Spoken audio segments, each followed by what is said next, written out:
This is Masters Cast, the first He-Man and She-Ra podcast, episode number 75 for Sunday, September 19th, 2021.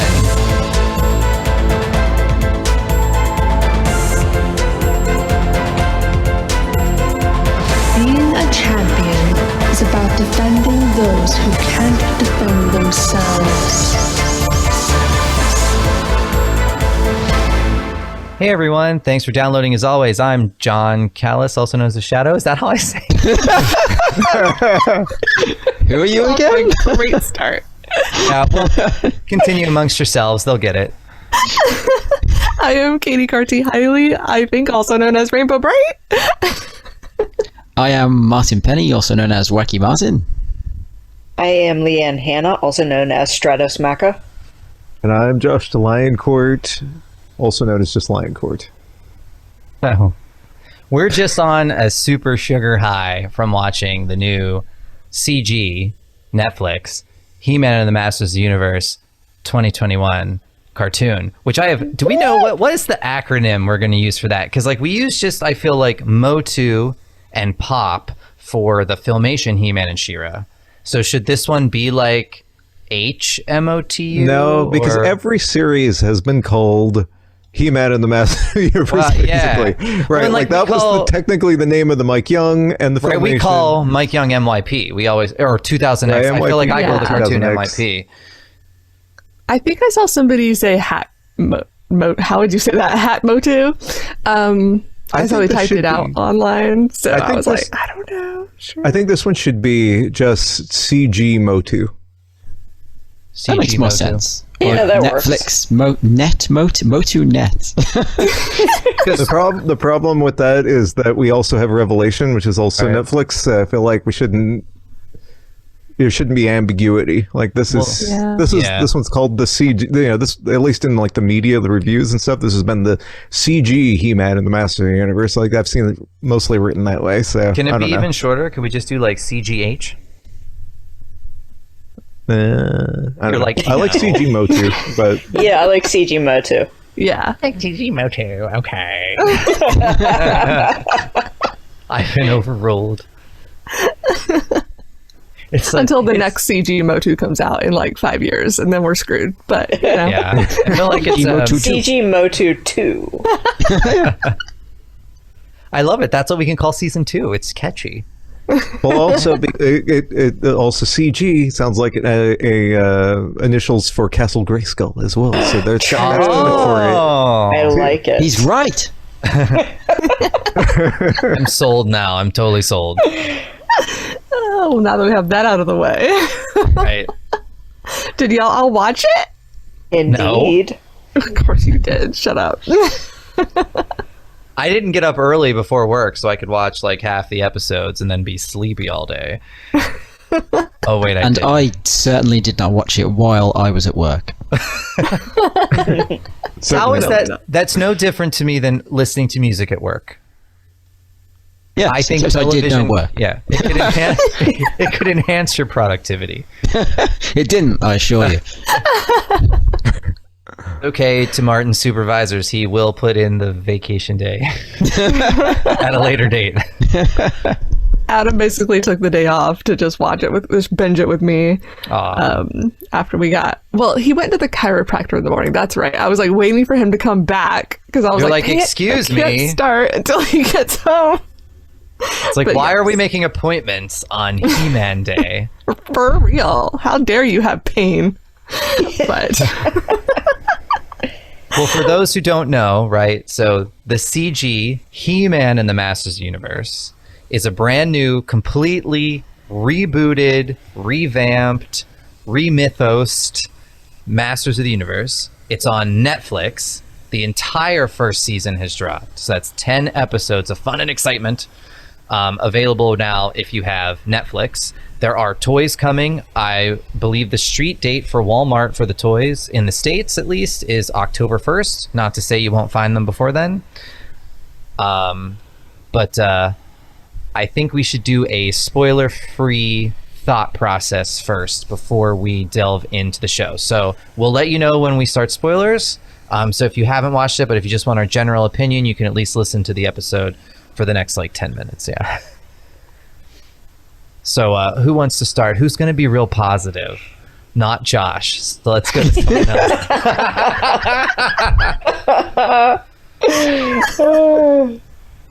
I'm just ribbing you, Josh. Of We'll course. see. See, my personality in this episode is going to like mimic the CG show. Here, I'll go. Okay. So, what I loved about this series is that it's just off the rails in the best way possible. Like, they just threw in a bunch of references, but also threw out all expectations. So they're not like pigeonholing themselves into any one particular mythos, any one particular canon. They're just like picking and choosing from all over the place, throwing stuff together. So it doesn't have to like make sense, in quotes, that you can't see, but that's what I'm doing with my fingers. As far as past canon goes. And some people that will annoy them, but to me, it was really freeing and just let them just have fun. And I really think they did. And I think that came across in the storytelling. And it, like, I know that was one of the first things a lot of us were saying when we saw bits of the show before the actual season premiere. We were like, oh my God, this looks so fun and just cool and exciting, whatever. And it was that, but it was also more than that. Like, I know we were all like texting each other while we were watching it, and we like got to a certain episode and we're like, oh my God, I'm like scared now. That just got creepy. So it's not all just fun and games, but it's definitely the feeling I got behind it from all of the people that worked on it was they had fun making this, and that came across in the finished product. So it was a very enjoyable experience for me. And because there were no like rules they were following necessarily, I was totally okay with all of the changes they made. Because like, you know, I think the first character we see is, well, I can't really, never mind, that's a spoiler. But even the first character we see, we know and love, and she looks completely different than we've ever seen her before. And I'm like, okay, cool. She's completely different. Then everything else can be completely different, and I'm going to be cool with that too. And a lot of it was, and I was cool with it. And I'm like, yeah, bring it on more. I'm here for it. If I could piggyback off something you said there, I loved how you said it was freeing, because that's a perfect way, I think, to describe my experience with it. Because, you know, I don't want to compare it to Revelation per se, because it's a completely different monster. But going into Revelation, we had certain expectations, I think, as fans, because it was a spiritual continuation, if you will, of the 80s kind of canon, like your general 80s canon. So not only did we know certain things that were most likely going to happen, like, so they weren't necessarily a surprise to us, we also, I feel, are more harsh on something like Revelation when it does deviate from something that we want. Like, you know, one of my immediate comments in Revelation was, why wouldn't they contact She-Ra? Like, despite rights issues, right? It's like, that's a big gap for me in the Revelations plot line, which may be explained in part 2 and other seasons. We'll see. But for this one, it was freeing because I went into it with no expectations of that, right? Like, and this is not a spoiler. I'm just saying, maybe Adam is not a twin. Maybe there is no horde, right? We don't, you know, like I'm going into it with the expectations of them creating an entirely new mythos using existing elements from Masters of the Universe. So it was absolutely freeing, and I didn't have as many of those fan cringy moments as I did in Revelation, just because I was kind of looking at this with a completely blank slate, if you will. So I like you, Katie, I had a lot of fun, and I thought that it was fantastic, and I have to give it some time to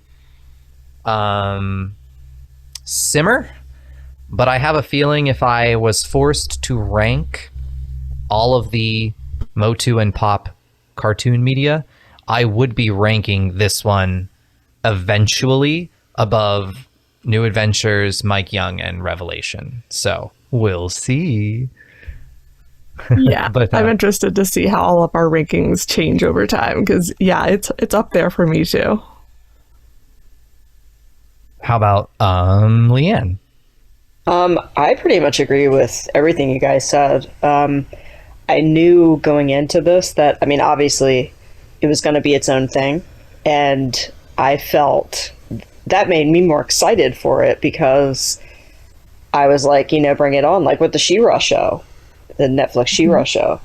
I felt, I could accept it for what it was. I knew it wasn't like a direct continuation of, the old Filmation series. So I could, go into it with an open mind. And that's what I did with this one. And I really, really enjoyed it.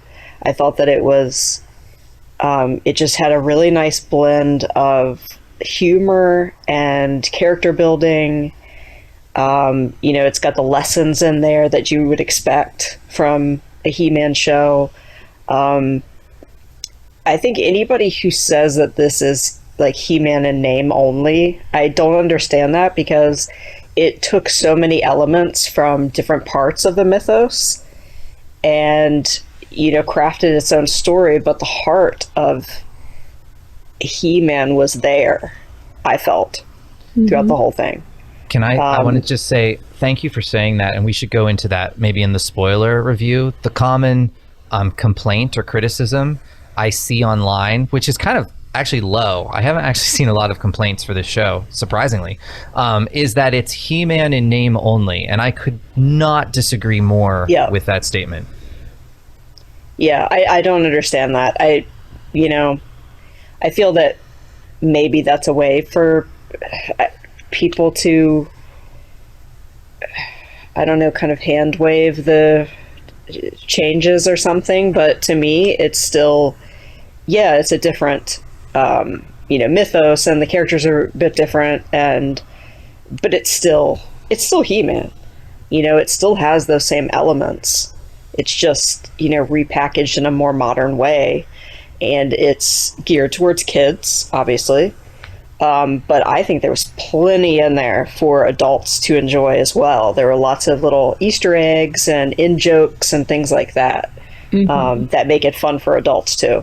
So I thought it was a really nice blend of, all of the things that I think that makes He-Man great in the first place. So I really enjoyed it. How about Martin? And then we'll go to you-know-who.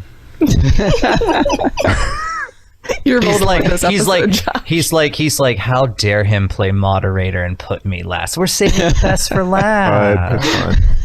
That's fine. So I went into this series not particularly excited, to be honest. After I saw the first couple of trailers, I thought, it looks fun, but I don't know if it's for me. I wasn't overly keen on some of the designs. Weirdly, wasn't overly keen on the song in the trailer, but that is now been stuck in my head for about 3 days, and it's a great piece of music. So I ended up really enjoying it. I like that it was very fresh and very different, because I think you can't just keep remaking the Filmation series every couple of years and expect different results, because that seems to be what generally they have been doing in the past. They experimented a bit with the New Adventures, and they were like, nope, nobody likes that, let's remake the Filmation show. And then Revelation was essentially, let's continue the Filmation show but make it a bit different. And this is, like, as you said, a completely different thing to what has come previously, with all the different very familiar story elements, and yet changing things around so that it does feel very different. And I really enjoyed that about it. I am not a big fan of CG animation. Maybe I am just stuck in the past, but I don't really tend to enjoy CG based shows, but I ended up really liking the animation as well. I think in particular, like, the lighting, and the way, like, the transformations were drawn, and the character designs, especially for the villains, really grew on me over the course of the series. So yeah, I thoroughly enjoyed it. Great theme song. the best theme song we have had. I've had that thing on repeat. since it dropped on Apple Music on Friday. I mean, I couldn't tell you what the words are. Well, my head just keeps going, whoa. Yeah. Well, that is my only complaint about the theme song is I had to turn on the closed captioning on Netflix to understand the words in the chorus. The power is on. It's very good, but I don't know what he's saying. Yeah, they just need to enunciate a little better on the chorus.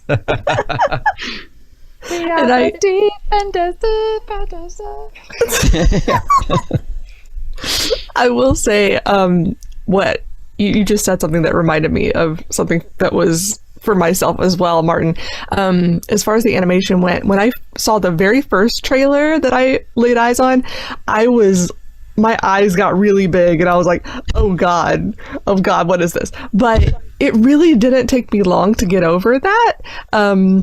Like by the end of that trailer, whichever one it was, I was just like, okay, I'll give this a shot. But yeah, it was very jarring at first just because I'm like you, I don't watch a lot of that type of, or even new animation except for like Pixar movies, which I guess some of those are very CGI these days. I just watched Luca last night and I had no trouble with that. So whatever, I'm being hypocritical here.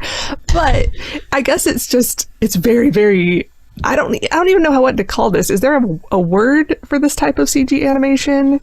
Well, I think so all of the Pixar stuff is CG, but for each Pixar movie, right, of its time and era had a huge production budget. And I think the problem I usually had with CG animation on television is the budget wasn't there to make it look very good. So I'm trying to think of, like, there was some show on Nickelodeon I remember called like Jimmy Neutron, I believe.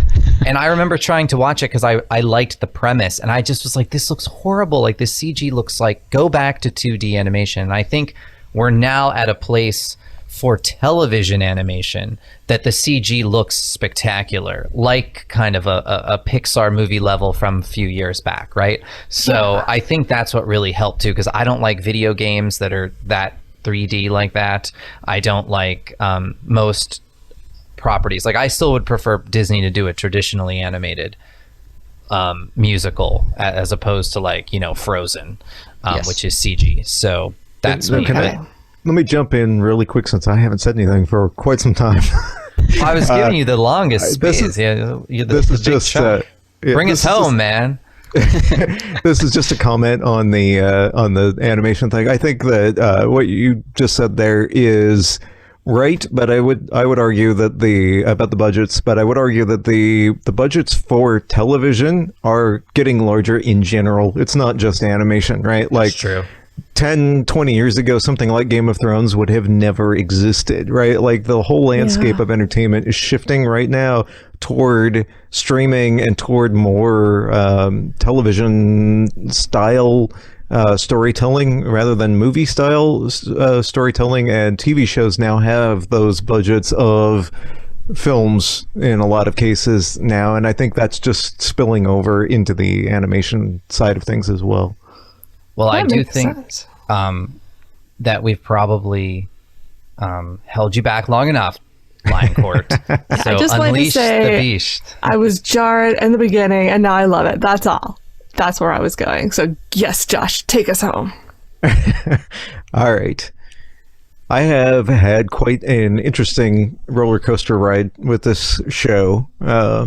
In general. So I fall somewhere in between, the four of you who obviously seem very, very positive, and also between the people that say this is He-Man in name only. I could not disagree with those people more. So I definitely don't think this is He-Man in name only.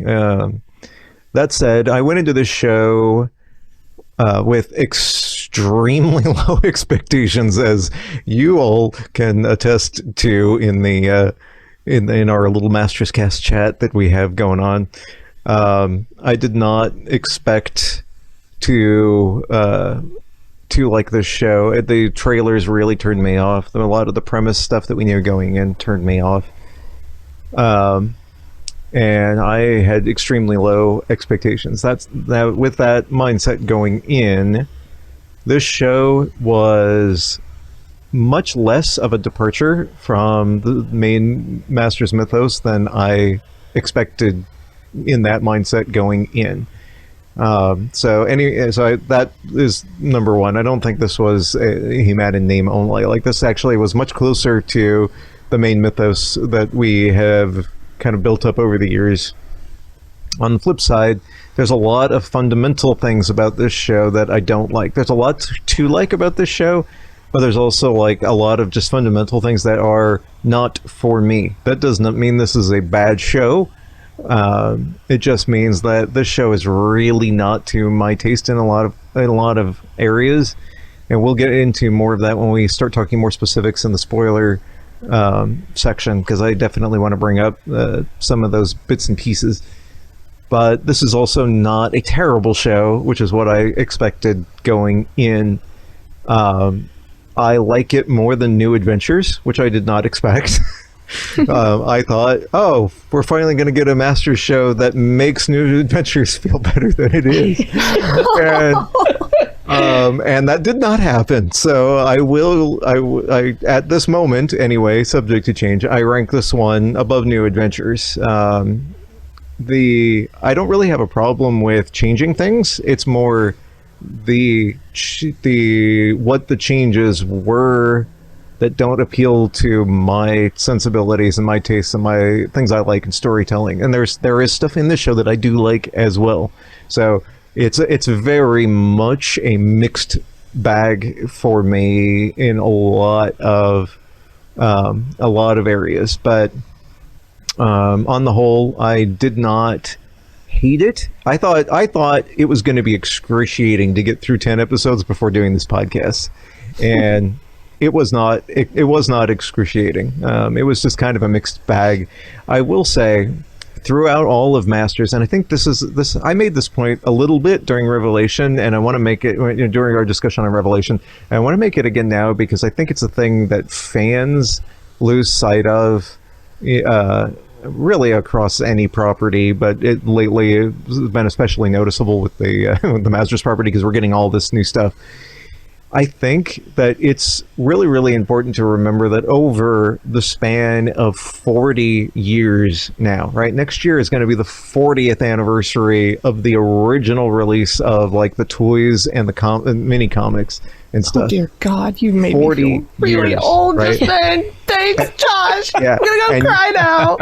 The year after that, it's going to be 40 years since the Filmation cartoon debuted. So we're now 40 years into this franchise, and over those 40 years, we have had so many really different mythos for Masters, whether it's HeMan's the Tribesman coming out of the jungle, or Filmation, or New Adventures, or the Lady Bird storybooks, or the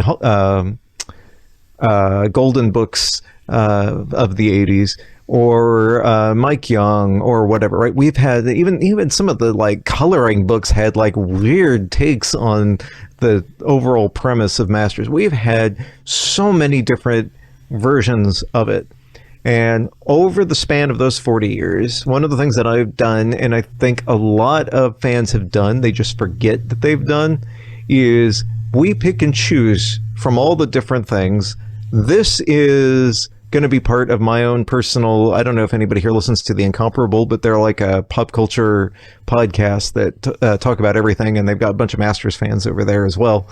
But they talk about your head canon, right? Like where a thing is not official canon, but because there's different versions of this, that, or the other thing, I have adopted this in my head canon as my personal truth for this detail in this property or whatever. And I've, over the years, and I think a lot of other fans have done that with Masters too, right? Like we have picked a thing from Mike Young that, okay, this is my truth now for Skeletor is Keldor now. That's the truth, right? Like that was never officially, truly, completely established in the 80s. It was a hinted at sort of in the mini comic that fans ran with, and then Mattel really built on with Mike Young. But Keldor was is pretty well established now in a variety of ways, but really wasn't until 2002.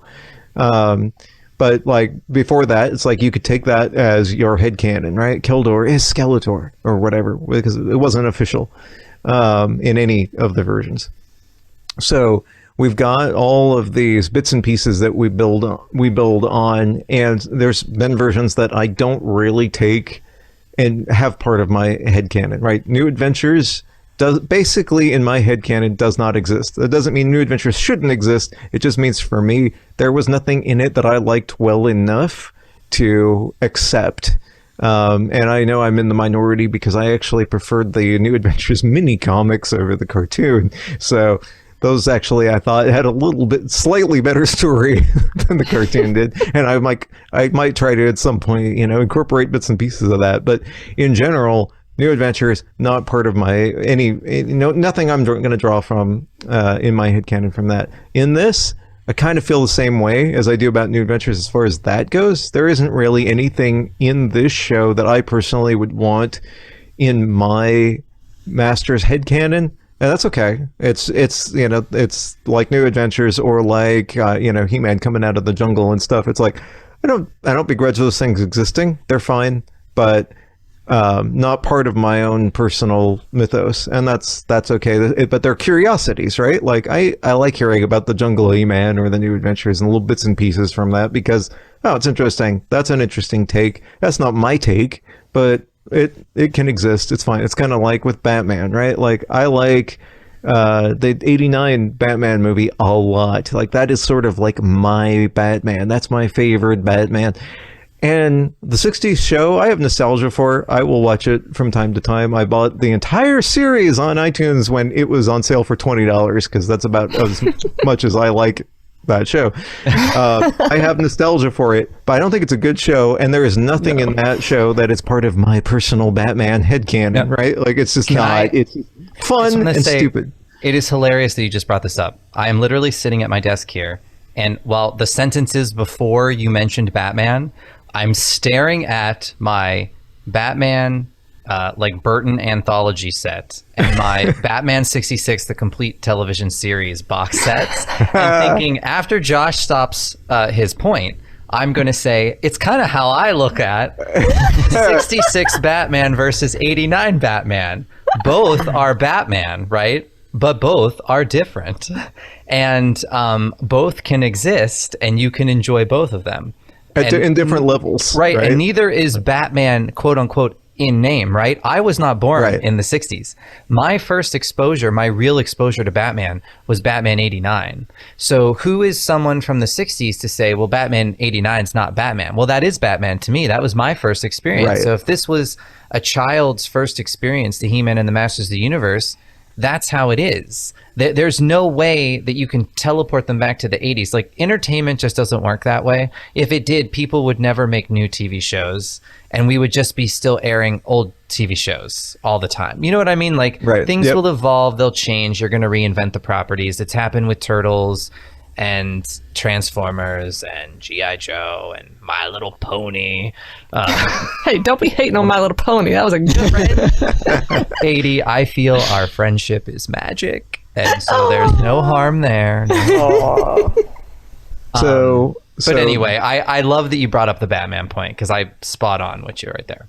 Yeah, so this show doesn't, for me, have anything that I will draw on. This is not ever going to be my go-to Masters series by any stretch. Like it's there's too many fundamental things I don't like about it, but that doesn't mean it's a bad show. It's just not a show that was written to my tastes because like the changes are not really the problem for me. It's what those changes were, and there's reasons why I don't like those changes, which we'll get into in the spoiler section. But this show is not bad, and I think anybody who is a Masters fan should at least try this show. If you don't like it, that's okay. I don't like New Adventures either. I watched a lot of episodes of it. It never clicked for me, and that's okay. There are fans like Martin over here who really like New Adventures, and I'm glad that New Adventures exists for Martin. I think my nephew,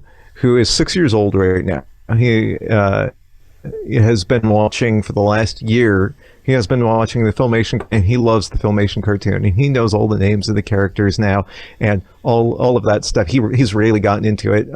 He surprisingly went ballistic over my Revelation figures when he was here a couple of weeks ago, which I did not expect because he has not seen Revelation, but he thought those were the coolest HeMan toys he has ever seen in his life. And that really kind of threw me for a little bit of a loop because I like the Revelation toys, but like they're okay. They obviously appeal to him. He loved those, but I think he'll love this new show too, and that's fine. That's good. I'm actually looking forward. I am way more looking forward to watching this with him than the enjoyment of the show warrants, just because it will be fun to watch him experience it. So, excellent. Well, that was our spoiler free. So now we can get into spoilers, my friends. We're gonna cut loose. We are gonna cut loose. I think we agreed ahead of time to talk about the overall, right? Are we gonna do the overall story arc? Right, and the premise of the show and things like that, yes. Well, something it's interesting, and you brought this up, I think, Josh, earlier in your spoiler-free review, of people saying, and you said it, Leanne, too, but I'm piggybacking off of another point of Josh's, about like this being He-Man in name only. It pulls from so many different parts of other canons of Motu, whether it be Filmation or mini comic, or classics bios, or DC. I feel like comics. Okay. What I wanted to say though was like the thing starts off. I want to show you how I evolved real quick as a fan. Immediately, I was like, do we really have to borrow from like an Adora type premise to enhance Adam? But then I said to myself, John, this is fresh. This is new. And then I slapped myself in the face. I said, that's a little much, a little intense. Sometimes you got to wake yourself up. And I said, it's going to be fine. Do we need to have an intervention right here on the podcast? I'm wondering. What I liked it sounds like unhealthy behavior. Even though it's a little bit of an Adora premise, right? They draw from other Adam or He-Man, for lack of premises, where in the mini comic, he comes out of a tribe of tigers. In this one, he starts out in a tribe of tigers. So God. It's different yet same. It's pulling ideas from the mythos. And your casual Filmation fan, they're not going to remember the He-Man and the Power Sword mini comic probably. You know what I mean? So someone might look at that and be like, okay, Adam is he's lost in this tribe of tigers, like, and he was raised by a tribe of tigers. Like, what is this? It's like, well, but there's actually established canon for that they lifted from. So that was kind of my point. I like other fans, I went into it already saying like, why are you doing that? But then I slapped myself and I rebooted just like the show. So everybody just needs to slap themselves and they'll love the show. Okay. Although don't come after me if you slap yourself and you get harmed. I take no responsibility for your actions.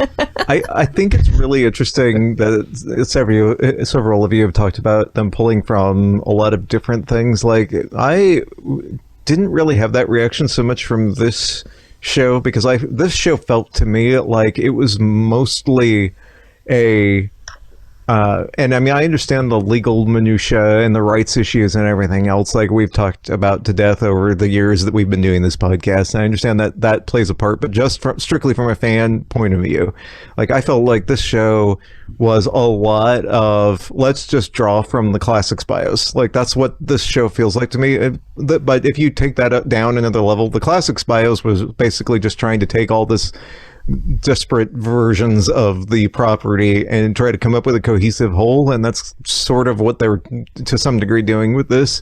Way too much from the classic bios for me. Like the classic bios were, I kind of felt the same way I do about this show, right? They're an interesting oddity, but very little there that are part of my headcanon.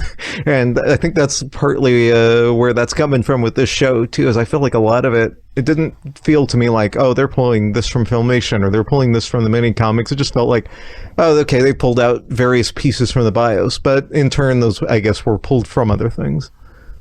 But they pulled some of those awesome names from those classic bios.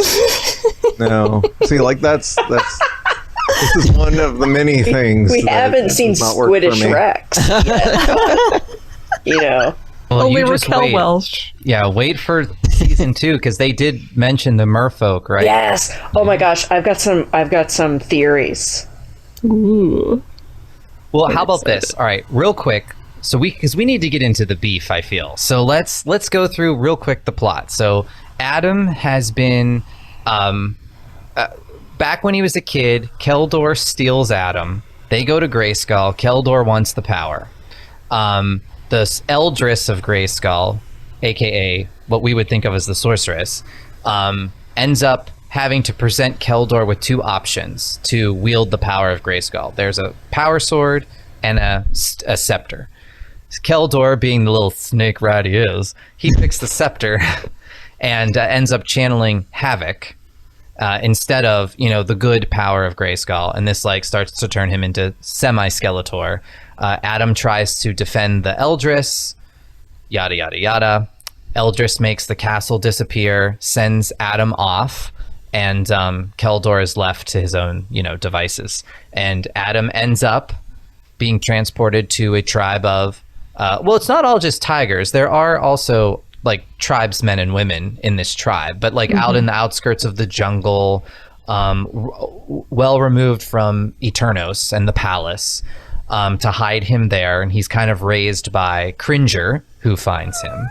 You're like, yay, I love it so much.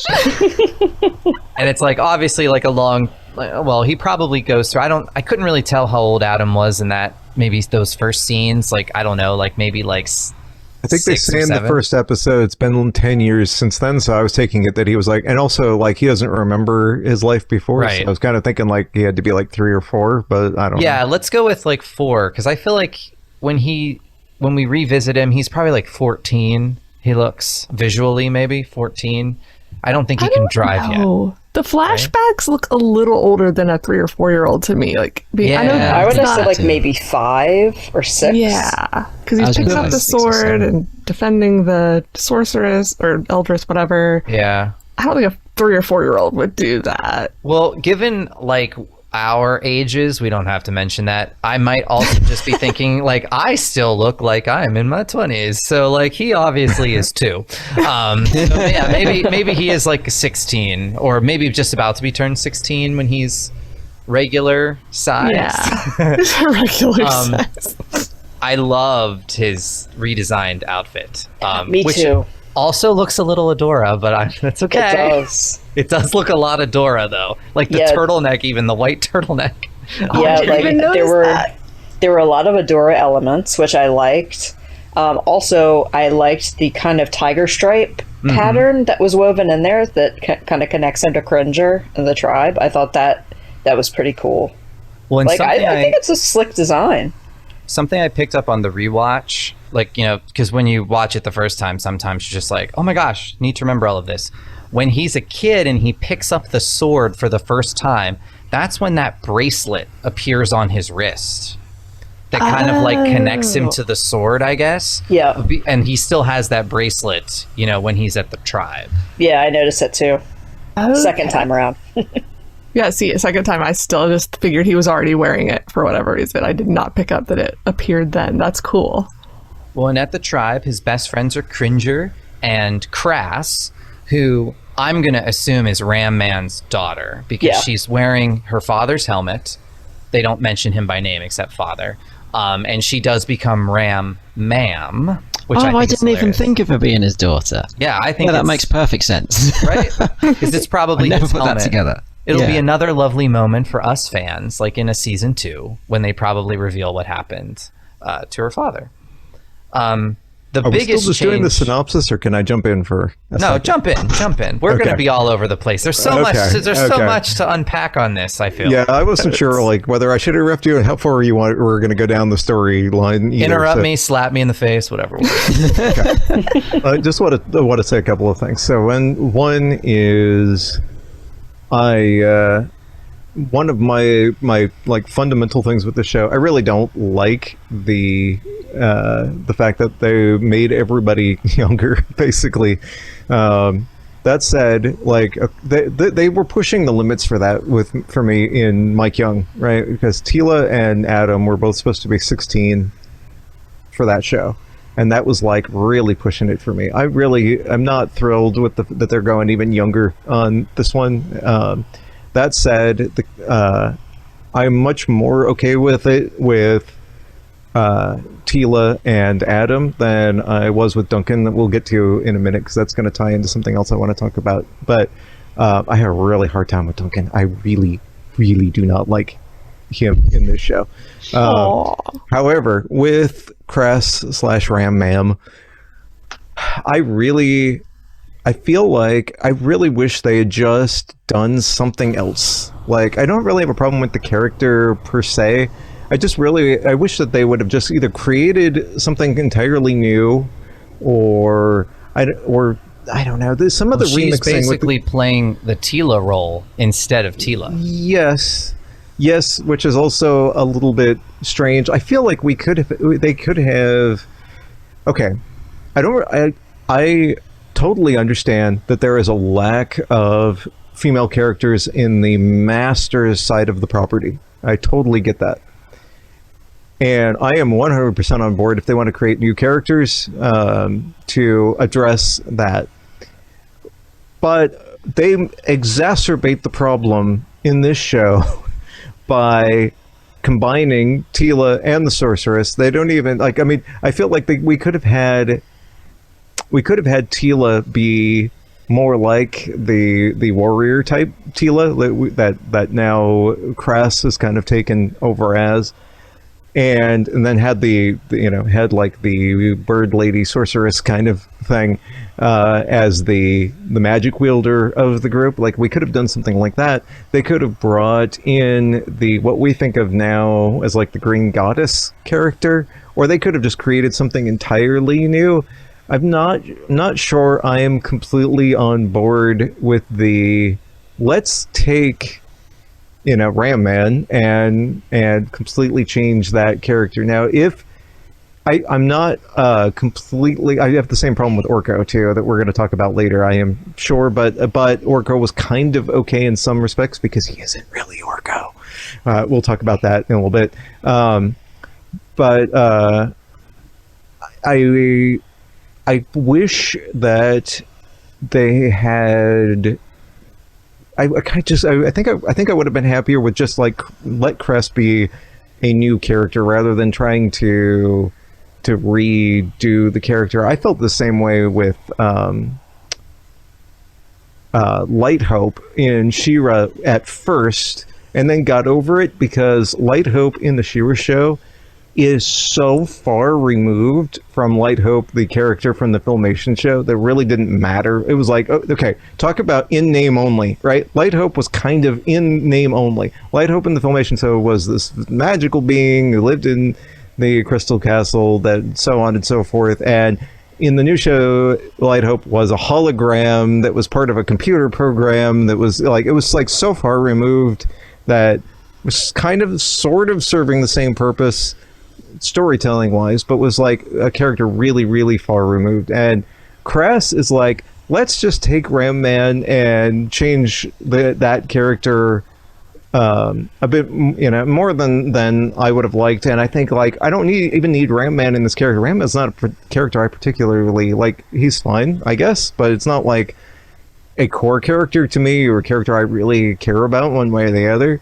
I just feel like they would have been better creating something new for that role if they wanted to, or using an existing character that they could have either had more flexibility with, like the Green Goddess is not super well established anyway, Well, I think, though, something, given so. other things in the show later on, I think they have the Green Goddess saved for another plot point. Maybe. But would it make you feel better, though, if it does turn out that Ram Man is her father? Yeah, that would be better. Yes. So if it does turn out to be that at some point we find that out, I can be more accepting. You know what? I'm going to jump ahead for a minute because this ties in. This ties in. Okay, go ahead. Real class. Remember, though, in the jungle, all of them are scared of both magic and technology. They shun it. They are scared of it. They don't want any part of it. So he could not be best friends with a magic wielder in the jungle. So they had to have a different character to be his best friend growing up in the jungle. Right. My thinking was that could have been Tila, like warrior type Tila, and then the Tila role could have been the sorceress or whatever, right? Like but she becomes the sorceress finally. This is the only show where she's finally freaking turned into the sorceress for real. And we've been waiting for this since we were kids. Like, come on! I was thrilled with that. But go ahead. Let me come back to that in 1 second. Let me just very, very, very quickly. The Orko thing. I also went into the show hating the idea of Orko being a robot. They solved that for me 100% by making him not Orko. So I was joking in our chat after the trailer came out and before the show it was on that, Faker is robot HeMan. And so I'm going to call this new Orko Fako, right? Because it's not really Orko. And that was closer to the truth than I could have possibly imagined because that is basically what this Orko is. And so that made that Orko way more acceptable to me because it's not so much about changing the character as it was the fact that it's unnecessary change, right? Like in the end, as much as like with the Ram Man thing, I don't really mind Tila being, having magical powers and whatever. Like I'm actually totally fine with that. In fact, Tila is in this show is hands down my favorite character in this series. Like, without question, she is the best part of this show, but for me, and that harkens back her whole using magic thing. Like it reminds me a lot. If anyone listened to our Battleground show, this reminds me a lot of the Ladybird Tila, who also has magical powers and controls animals and does all of these different things. And this kind of felt to me like maybe they drew a little bit from the Ladybird books. I think this is hands down the best Tila ever because she's actually interesting now, and she's cool because she has magic. And like to me, like I don't mind Crass. I mean, like I would never list her as like one of my top 10 characters. Just like I would never list regular Tila as a top 10 character. But they've definitely upgraded Tila for me, while also keeping a sorceress character, Eldris. And I mean, let's be honest, I feel that they're still going to have some type of connection between Tila and the Eldris in some point. I mean, they even have the same voice actress. So, I really feel that there's still going to be some type of connection. Like, why is it that the Eldris is contacting Tila, to go find the sword and all of that, bring the sword to the champion and da-da-da-da-da. Like she's contacting Tila, I feel, for a reason. There's a reason why she has this connection to Tila. And I'm hoping that'll be explained in season 2. Yeah, I would just like to... go ahead, Martin. Sorry. I would just like to backtrack slightly to say that I 100% endorse the name Ram Mam, and I think it is a stroke of genius. Thank you. Agreed. I laughed out loud. I thought that was hysterical. I love name play and word play. So, well, it's when I think it was before I was even aware that Ram Mam was a character, because I think when I saw some of the trailers, I was confused as to who was meant to be who. And John was like, well, that's Ram Mam. And I was like, excuse me? Is that the character's actual name? And he was like, yes. I think a lot of people in the trailers were assuming that was Tila. Yeah, it wasn't entirely clear from the first couple of trailers who was who, I think. Yeah. Right. Yeah, especially with the good guys. They weren't really that recognizable at first. Whereas with the villains, I feel like, straight away you knew who they were. I mean, especially after they transform. Oh yeah, I'll say that. But go ahead. Yeah. Sorry. No, that's all I was gonna say. I was just gonna say I think though with Ram Mam, people yell about gender swapping characters all the time, like create a new character, right? Don't gender swap. But however, if I may, like to me, I don't know, as a child, I was not like, Ram Man's my favorite character, and I'm sure there are a lot of people that think, or maybe that Ram Man is their favorite character. But I don't know. To me, I'm not as offended as a gender swap there. I think I would have had more of a problem if, say, they gender swapped Duncan. So getting to your Duncan point, Josh, I didn't mind that Duncan is no longer, Tila's father. He's now their age. He's their friend. I like that. The argument could be made, why not use Mechanic or something, right? Instead for that. Why does it have to be Duncan? And I just think it's because Man-at-Arms in the lexicon of Masters Universe, I mean, he has had more screen time, and his name has been out there more than someone like a Mechanic or something that they could have used for this role. So I personally didn't have a problem of making, Duncan younger, their friend, and the master of technology. But despite being voiced by Kyle from She-Ra and the Princesses of Power, Yes! Josh apparently has a problem with him. I do not. Okay. All right. So we've already pushed Adam and Tila down in age, and this isn't even a huger change with Duncan, right? Like we're taking this character, and basically he's like what, a third, maybe, or quarter of the age of the original character. And maybe he's Duncan Jr. You don't know. He ends up being a character that, to me, this is going to tie into the next point that I want to make. I know you guys are all going to be really in disagreement on, and I'm really actually looking forward to hearing all of your takes on it. But I'm gonna lead into that for a minute. But for Duncan, he ends up being a character that I just don't care about. I think that for this series, you could have left a lot of this the same and given a Man-at-Arms whatever character like a mentor type role to whatever the group is, whether it's just Adam and Tila and Cress, which would have been fine, or Adam, Tila, Cress, and pick another character that fills a fourth spot or whatever, like whatever it is. You could have that group still be what they are, and then have the Duncan character be someone that they go to for like advice or whatever. He doesn't have to still be Tila's father, doesn't he? You don't need to keep any of those things. You have the Eldris in that role, and a little bit sort of Cringer. Yeah, Cringer. But she is sort of their magical advisor or whatever, right? Whereas Man-at-Arms could be the technological side, like playing that same role, but like he covers the technical side or whatever. Like you could do something like that. For me, it was already explained that he was the apprentice of Cronus, who was the former Man-at-Arms. Right, but yeah, Randor. again, I'm not. That's whatever. Like I don't dislike that, and I don't love it either, but it's fine. But I think for me, like you mentioned Mike Young. So Mike Young, I know they said they were 16 in Mike Young, but visually they looked like 18.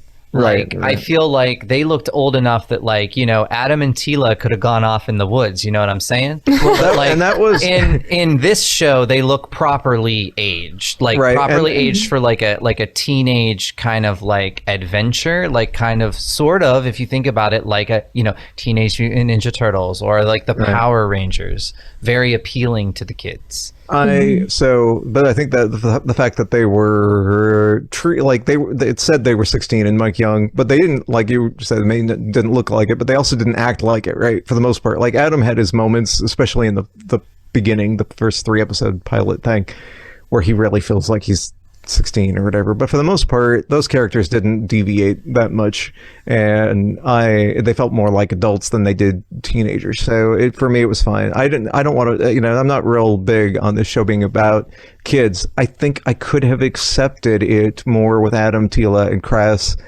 if they had balanced it out with okay, but Duncan is going to be their mentor and guide them through some of this stuff, and they didn't do that. I don't really count the Eldris in that capacity. She's just sort of their, like I said, like sort of like magical advisor or whatever. Whereas I feel like a mentor, more hands-on mentor, not mystical, magical character, would have served this show well for that group. But I mean, that's just my opinion, and that's. I want to hear others' takes too, but I have to make this point. What I hated about the Mike Young show, okay, and if you go back to the podcast episodes, I know I mentioned this stuff. At least at times, the Mike Young show was like Zodak and the Masters of the Universe, where Zodak was like. Again, like he was like the parent chastising Prince Adam. Same with Duncan. In the Mike Young show, he would often kind of chastise Adam / He-Man, which I understand, they were playing that parental role. What I like about this show is I don't really have that. Like Randor does that in a few scenes, like immediately once he finds out that, his son is alive. He kind of gets into that parent mode, like, no, you will do as I say, you will give up the sword, you will do this, blah, blah, blah, blah, blah. I kind of like it as the team of misfits, if you will. Mm-hmm. Adam's more capable. Duncan kind of feels more of the role of like the geeky, awkward kid. So like, I think they're positioning themselves though to appeal to a wide variety of kind of like stereotypical children that would be watching the show, so that they have a character to identify with. But I understand your point though. Why did you have to do that to Duncan specifically? But for me, it did work, and it just might be because he wears orange armor, and that's my favorite color. Yeah. So okay. So now this leads into the next point. I'm gonna say my piece on this, and I really want to hear what you guys say, because this is a really fundamental part of this show. Half the episode's about Duncan. Here's a thing another thing that really does not work for me on this show, that I think that you all disagree on, and that's fine. But I want to hear you guys talk it through. Is you get a transformation, and you get a transformation, and you get a transformation. They have that is, I think, for me, the absolute worst part of this entire series. Is like, that is so overdone. And in past series, this does not need to be like the other show. Like, there's a lot of other changes in the show I'm totally okay with. Like, I was okay with Adam being sort of an orphan, but he's still the prince. Things like that. Like, those are pretty big changes. Fine with it. It's okay. But they've overdone the transformation thing. So Adam's thing in all versions pretty much of Masters is like, he's the one that transforms into He-Man. And Teela's thing, or Man-at-Arms' thing, or basically any other character, is that they're so good at whatever they are, they can hold their own alongside the most powerful man in the universe. But Adam's thing is he transforms. In this show, that's still Adam's thing. That's basically all Adam has. Everybody else, like, Duncan's already a tech genius. He doesn't need to transform. Teela's already got her magic. She doesn't need to transform. We don't need to transform every freaking character. Let Adam be his transformation. It's great that Teela's got her magic. Let her work through that and become more powerful with that. Grayskull's power does not need to get transferred to everybody in this show. It makes it feel generic. It makes it feel like the Power Rangers or the Teen Titans or whatever. Like, I dislike the fact that they went this route, that we're going to transform everybody. And then they did it again with the villains later. And I'm just like, oh my God, we don't need to transform every freaking character in this show. Like, that part really is the biggest problem for me with this entire show. There's lots of other good stuff, but that is, I really do not enjoy. Okay. I've been making a lot of noise. Sorry. I have opinions I'm done. as Yeah, well. I don't want to capitalize the time. I will say, let me just say 3 sentences, if you will, Leanne, or something, and then Leanne, take it over. I don't have a problem with it. B, there is some precedent for this in previous incarnations, and I'll even go as far as to say he transfers the power to Cringer to become Battle Cat in original. Same with Spirit. Spirit makes less sense than even Cringer, because at least Cringer was like kind of with Adam from the beginning, whereas Spirit didn't seem to be illustrated that way in canon. She-Ra transfers power to the Maylog to turn her into a human, so I saw that more as a in the original. In S-Pop, they're all the princesses are kind of borrowing off of the power of, say, the heart of Etheria, so like that also kind of made me kind of feel like this. C, I actually love how they now justify the power source and kind of Grayskull being that balance of the light and the dark. Like, remember, like the opening of the movie, like between the center of the universe, between the borders of light and dark, blah blah blah. So you have the actual good, like the power of Grayskull, versus the power of Havoc. So I like that Skeletor embraces the power of Havoc and infuses his warriors with that, whereas HeMan, the leader of the good, infuses his warriors, with the power of Grayskull. That's my summary. Go, Leanne.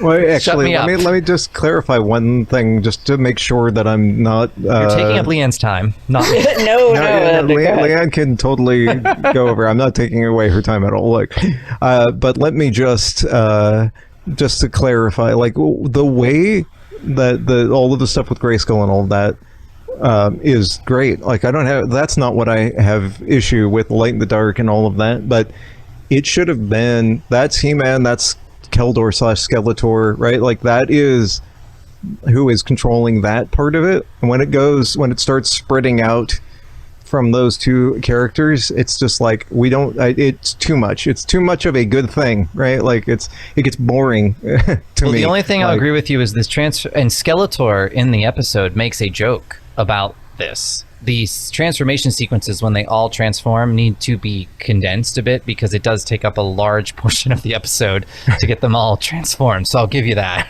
They started condensing them later on. Yeah, they did start condensing it. I think a lot of it is we have the power. They want all, like the kids watching this, they want them to feel included, because they're not just going to identify with He-Man. And I'm not saying that's a positive. That might be a flaw. But I do think that's kind of why, and it's something that has been very, very, very successful for something like Power Rangers, which Leanne and I enjoy, which is my segment back to Leanne. Yeah, I mean, I love Power Rangers, and so this transformation element I'm totally on board with, and because I really enjoy the transformation sequences, like even in like anything, like even in this, in the old Filmation, like part of when I would get excited as a kid was waiting to see him transform. Same with like Thundercats, like waiting to see Lion-O use the sword. I don't know, like I just, even though I know it's repetitive, it happens every episode, like I freaking love it. And so I feel the same way with, Power Rangers, and I love seeing all the power-ups and things, and what this show did was definitely play off of, a Power Rangers type team where they all, have different transformations. Even Adam, after he transforms, he has his lightning strike move. Yes, I love it. Which is very Power Rangers, have a big power move that you yell out the name. I did think that they used that a bit more than they probably needed to. Yeah. They got a lot of mileage out of that animation sequence. But I like it, and I think part of the reason they did it was because it's a more modern thing now, with things like Power Rangers, but also because it shows everybody being able to share in the power and not just one person. And I mean, I think that's cool. I'm totally fine with it. I was telling Shadow before we started the podcast that, like, I feel so much more sympathy for his take on King Grayskull, because I think I'm feeling the same thing with this. Like, his, I think Leanne too, you had also mentioned this back during the 2000X days, that you felt like King Grayskull like diminished the specialness of HeMan, and that's kind of what I feel about these transformation things. Like, I didn't, I have much more sympathy for that feeling now, because in this one, I feel like not just HeMan is diminished, but every one of the characters is diminished by this, to me. Like, they were what made Teela or Man-at-Arms or whatever, any character in any incarnation, part of what made them special is they all had their, whatever their talent was, and could hold their own alongside HeMan, who had his own thing. He was destined to get the Power Sword and channel Grayskull. That was his thing. Everybody had their own things, and they were so good at their own things, and they were all unique and all different in some way. And now it's just everybody transforms. Like, that, to me, it just makes the whole thing feel, like everybody's. It took what made all of these characters unique and special and basically just made them like, okay, well, we're just going to all transform now. We're all going to be the same. But they're not. They still have their individual strengths. I see these transformations as like enhancing their individual strengths. Yes. That's how I look at it. Right, but then what does Adam have?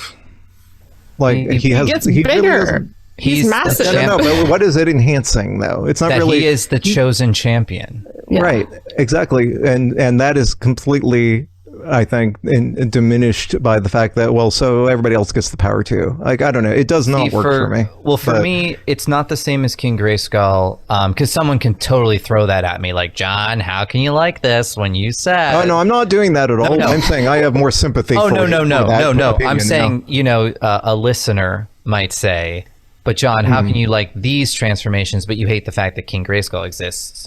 My main problem with King Grayskull, which I don't have with this, is like Katie and Leanne just said, this is enhancing their already the abilities we know them for anyway, whereas King Grayskull was literally a carbon copy of He-Man and Battle Cat. Like, the creativity there was not there. I would have been fine if they used Hero, for example, in the Mike Young show in place of King Grayskull. That was my main problem. It was like a visual, it is just He-Man. So as we know it now in this show, Adam and He-Man, that's still very unique. And they mentioned that no one has yielded the power since Grayskull himself. So it is possible we have King Grayskull in this. And I'm hoping he looks more like the Revelation King Grayskull than the, Mike Young carbon copy type thing, at least, if they use him in a season 2. But for me, this Adam is actually, he gets to be capable like an Adora does, right? He's shown to be very compassionate, and that he is that, like, even when he was a child, he picked up the sword and tried to protect the Eldris. So I feel it's enhancing the fact that he is the champion, and that's maybe one of the reasons why he is the first person to wield the power since Grayskull himself. Randor mentions that no king of Eternia has used the power ever, just because it's so powerful and they, it's an uncontrollable type thing. So that's kind of how I justify it with Adam. He still feels special to me in this, and he still feels like the leader of the Masters. See, I feel like Teela feels more like the leader to me in some ways. But well, what I like about Teela in this is kind of like what you said, I think, Katie. Like, it's enhancing what she has. So she should have some type of magic, wink wink, back in Filmation. So it's like it's enhancing that and allowing her to become a sorceress. Because remember, Evil Lynn in this show is surprised when Teela is able to do a spell without using her hands. Teela, well, I love this aspect, right? Teela is described as a hand witch, so she uses her hands to perform magic. Evil Lynn, or Evelyn at first, is a word witch because she has to speak the spells in order for them to occur. So I kind of loved that revelation, for lack of a better term, when Evil Lynn is like, oh my gosh, you didn't use your hands to cast that counter spell against me. So you must be a sorceress. So like it was little things like that I loved. And I would also say that I don't know where I was going. The end. Take over. I was just say I love that with Tila as well. Like the fact that she controls magic and all of that. So like Tila, like I said, is like my favorite character in this series for sure. I think that all of what you said could be true without the transformation. That's all.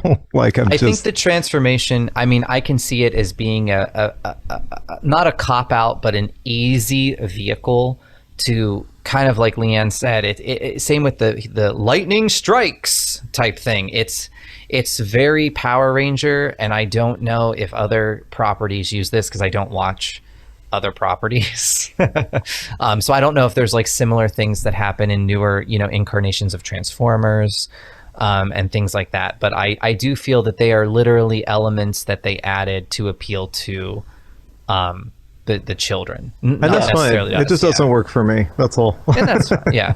Yeah. And I think, yeah, go ahead, Martin. Sorry. I think we do have to give this show a lot of credit for actually prioritizing Adam as a character, because this feels like the most like Adam He-Man focused a show has been for a long time. I never felt like the Mike Young Productions show cared about He-Man as a character at all. They were always more interested in the side characters, and I always found him quite dull in that show. Revelation, he's only in 2 episodes, much to controversial internet fame, and like even in like live action movie, owing to the fact that Dolph Lundgren wasn't the best actor, Skeletor is the focus in that movie. And even to an extent, I think in the New Adventures, I think like Skeletor arguably gets more of a focus than He-Man does in that show. And this is like the first show since Filmation where I felt like Adam was front and center, main character. He is the lead. The show is about him.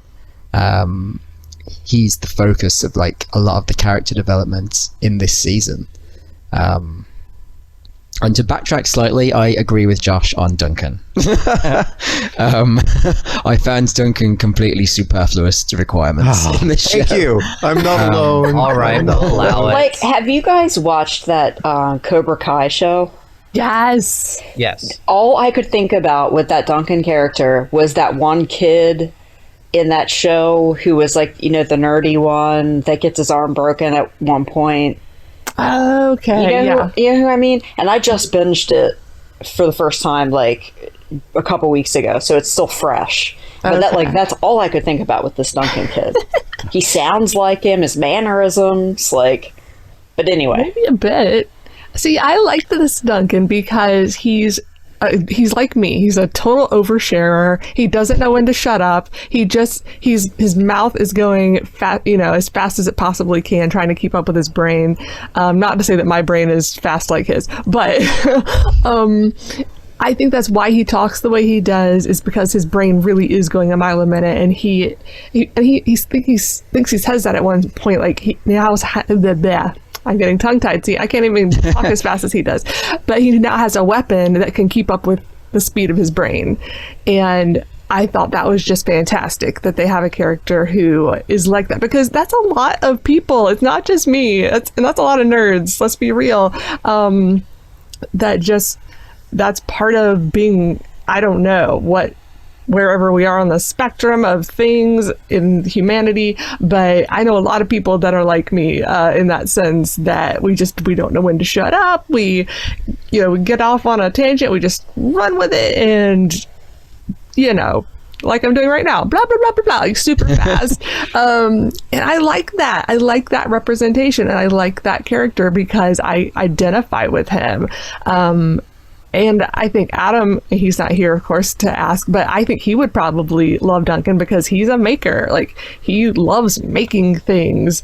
So that would probably be the one he identified with most. So if there were other, adults or kids that love, like, knowing how things work, taking things apart, making them work again, or making them work better, or building things from scratch, like, I think those type people would really love that character, and think, oh, cool, there's a character like me in this.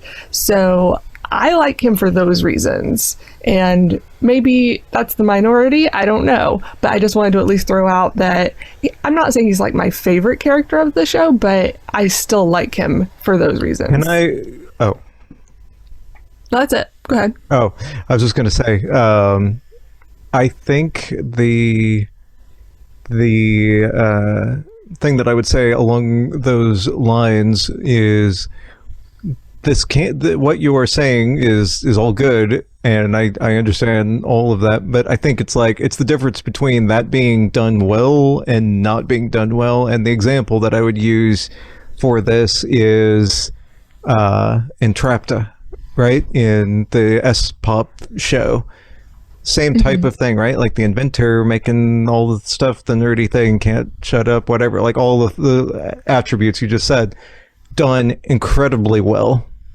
And I just don't think that the Duncan in this show is that well done. It's terrible.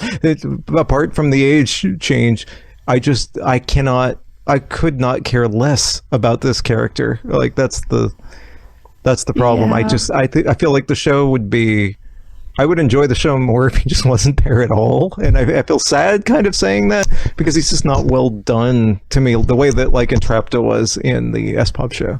Well, yeah, when you see your compare point him there. to- Yeah, with that comparison, I'm like, well, of course I would choose Entrapta over him. But hopefully, maybe in the next season we'll get his backstory because, like, we have no idea where he came from.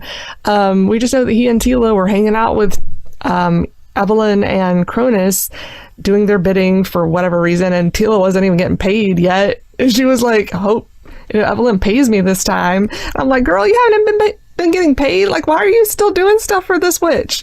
Literal witch. So it was, that part was just a little odd to me. So I'm hoping that we're going to get that story at some point, and maybe when we do, you'll care more about him because you'll understand more about him. But you're right. For right now, we don't know enough about him for him to be. It's a whole season, though, right? Like it's not like this is a week-to-week show. I feel like if we were going to get it, they should have at least hit those points. I think it was more important though for them to develop both Adam and Tila, which they did do, and I think Ram, Mam, and Duncan are more secondary characters. They are, but I would say even though at least at least to me, Crass was a much more likable character than Duncan. No, see, I like Katie. I identify a little bit with Duncan, so I think here's how I would describe it. I always thought if I would be an actor, right, like if I was like a character actor on television, I would never be cast as the lead. I would always be like the friend, right? Like I would be the Ethel to your Lucy or whatever. So I feel that like while I would love to be Adam, I'm not Adam. I'm more of a Duncan. So like maybe that's why I felt that his portrayal for me was perfectly fine. He was kind of geeky. He was techie. He talks too much like me, kind of like you. So it's like, me and Katie, we're on the same vibe on the Duncan, Yep. on the Duncan aspect. And I mean, I liked his voice. I thought it fit. I liked his character design outside of the Man-at-Arms outfit looks a little clunky. I thought that could have maybe been improved. Those were like him and Ram Mam, their powered up versions. I wasn't as keen on. As I was Tila and Adam, but And when he has his faceplate closed, you can barely hear what he's saying. I was like, oh, come on. Though also realistic. I did like there were a lot of. That's true. So I had this written. I have a Post-it note, and it says realistic elements. One of the things people always talked about the TV show Seinfeld, it was one of the only TV shows where people would actually go to the bathroom. So like Elaine would leave the conversation, she'd go to the bathroom, and then she'd emerge later in the scene, right? Mm-hmm. So like, I don't know, it was just, part of this show was so cool because it was realistic. Like Adam really had to pee and he didn't know where the bathroom was in Castle Grayskull. He fell off of a mountain and smashes his testicles and it hurts. Like, I just thought there were like little kind of comedic real life elements that I really enjoyed that they infused in the show, because again, like, we might see that as like stupid humor, right? Like, you know, Adam hits his balls or whatever, but like, to me, a kid would really find that hilarious. So I think those kind of things that they weaved into the stories were really good, like really good. Yeah, that's a good point. Yeah, going back to the like the transformations and the designs, like I think pretty much all the designs are really, especially Teela's when she powers up. I mean, that's just slick. But yeah, when I first saw the Man-at-Arms design, maybe because I saw the toy as well, and I just did not like it. The toy looks worse than the animation. Yeah. Also, I didn't like the colors. Like, I wish they had gone, and I do still wish they had gone with the proper Man-at-Arms, you know, green and orange. But I will say, by the end of the show, it did grow on me, his armor, the Man-at-Arms armor. So I didn't mind it as much. But the only one that didn't do anything for me was Ram Man. And I don't know, it just looks like the helmet looks too clunky, and it looks odd. Like, it reminds me of, I don't know if you guys watched that, what's the anime show that's popular? That My Hero Academia or whatever. I have no like idea. It's kind of like a superhero type school type show, but I've never been able to get into that because I don't like any of the character designs or powers. They're just so off the wall and weird, and I feel like her design fits in with that, and so that's one of the reasons I probably don't care for it. Maybe I'm projecting too much of that other show onto her. I don't know, but yeah, hers was the only one I didn't care for. But like Battle Cats is really cool, and also when I was kind of going through the episodes last night, I like during Cringer's transformation that they still have that cringing element where he's like backing away from the lightning, you know, as it's coming down, you know, so it's kind of a throwback to original Cringer. So I really liked that. I appreciated that. Well, I'm glad you mentioned the Cringer cowering before the transformation sequence when the lightning's coming down. I feel like a lot of these little things that are in there actually for us are being missed by the fans that are the smaller, I would say, group of fans that are complaining about this show versus, you know, Revelation had like a much bigger outcry. You know, things like, you know, this is He-Man in name only. There's just so many little things in there for us, like that, like the fact that two of those guards are named Tuvar and Badra. Their skin is the correct color. Obviously, they probably become too bad in a later season. They mention Modulok like it's a game. Yes. When Evelyn creates the shadow of Battle Cat, that's basically like him battling Panther. Yep. I've got that in my notes too. Yeah, like that was so cool. He says later on, doesn't he, when he's like, someone get me a Battle Cat for my birthday. Yes. And I mean, I have to, like, I'm just going to mention it now since we're kind of all over the place because we can't control ourselves. The absolute hands down, going to my grave, best moment, possibly the best scene ever in any Masters of the Universe and Princess of Power media for me is episode 9, I believe, when the children, as they like to call them, or that when, you know, when Skeletor calls them the children or Evelyn or whatever, they are outside of Snake Mountain. And see, I'm not even going to be able to get through it. If you have not watched this show, you need to hit pause on Masters Cast and go watch episode 9. And then come back and play because I don't want to spoil it. And it's 7 minutes into episode 9 because because I made a point of it because I want to show Rod later.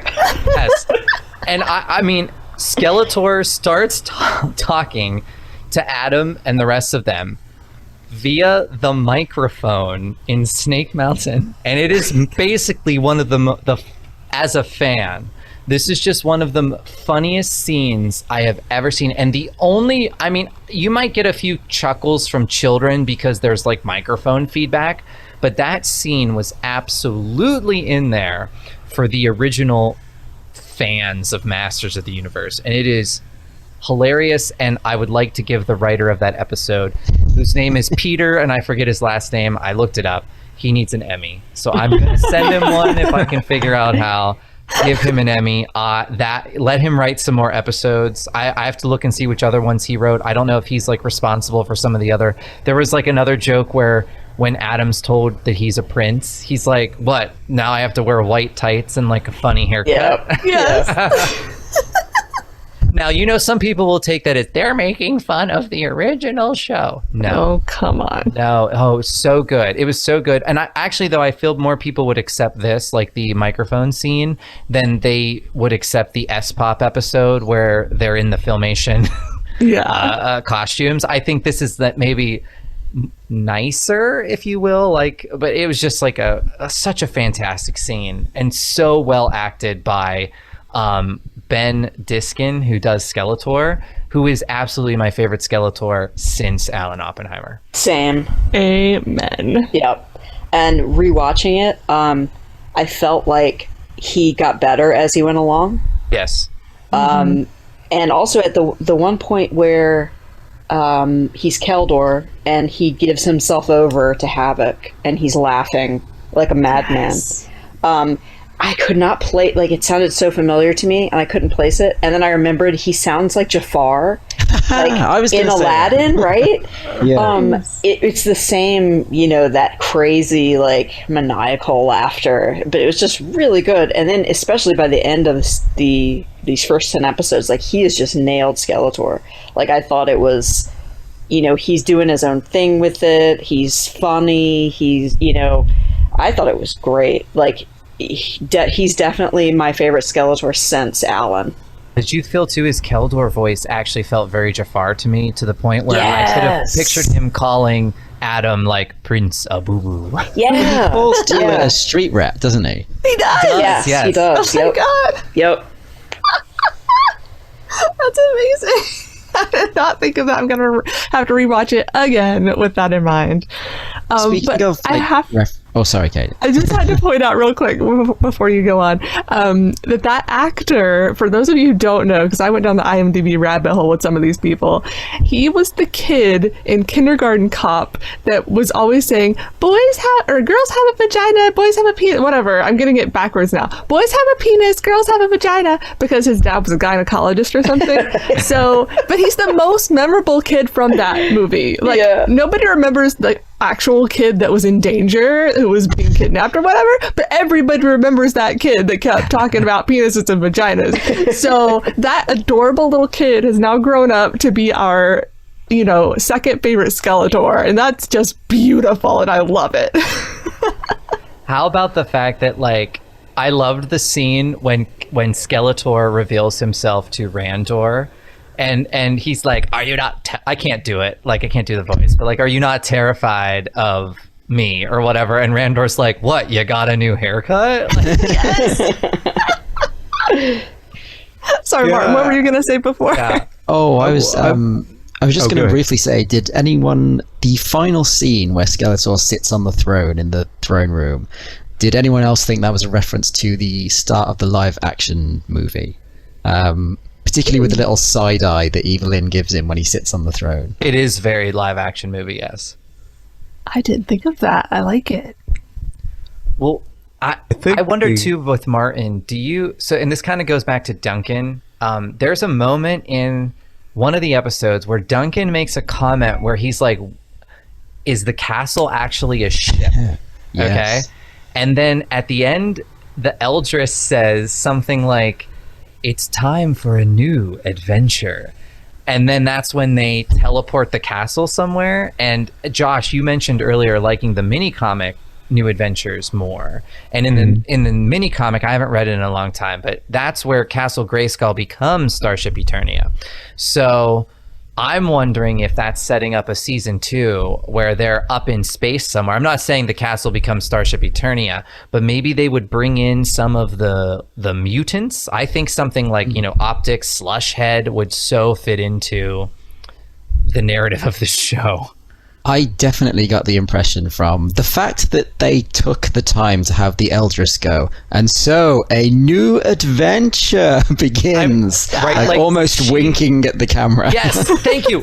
I had to rewatch it because I literally thought she broke, what's it called, breaking the fourth wall or whatever. I thought she actually turned to the camera and looked at me and almost winked and was like, "New adventure."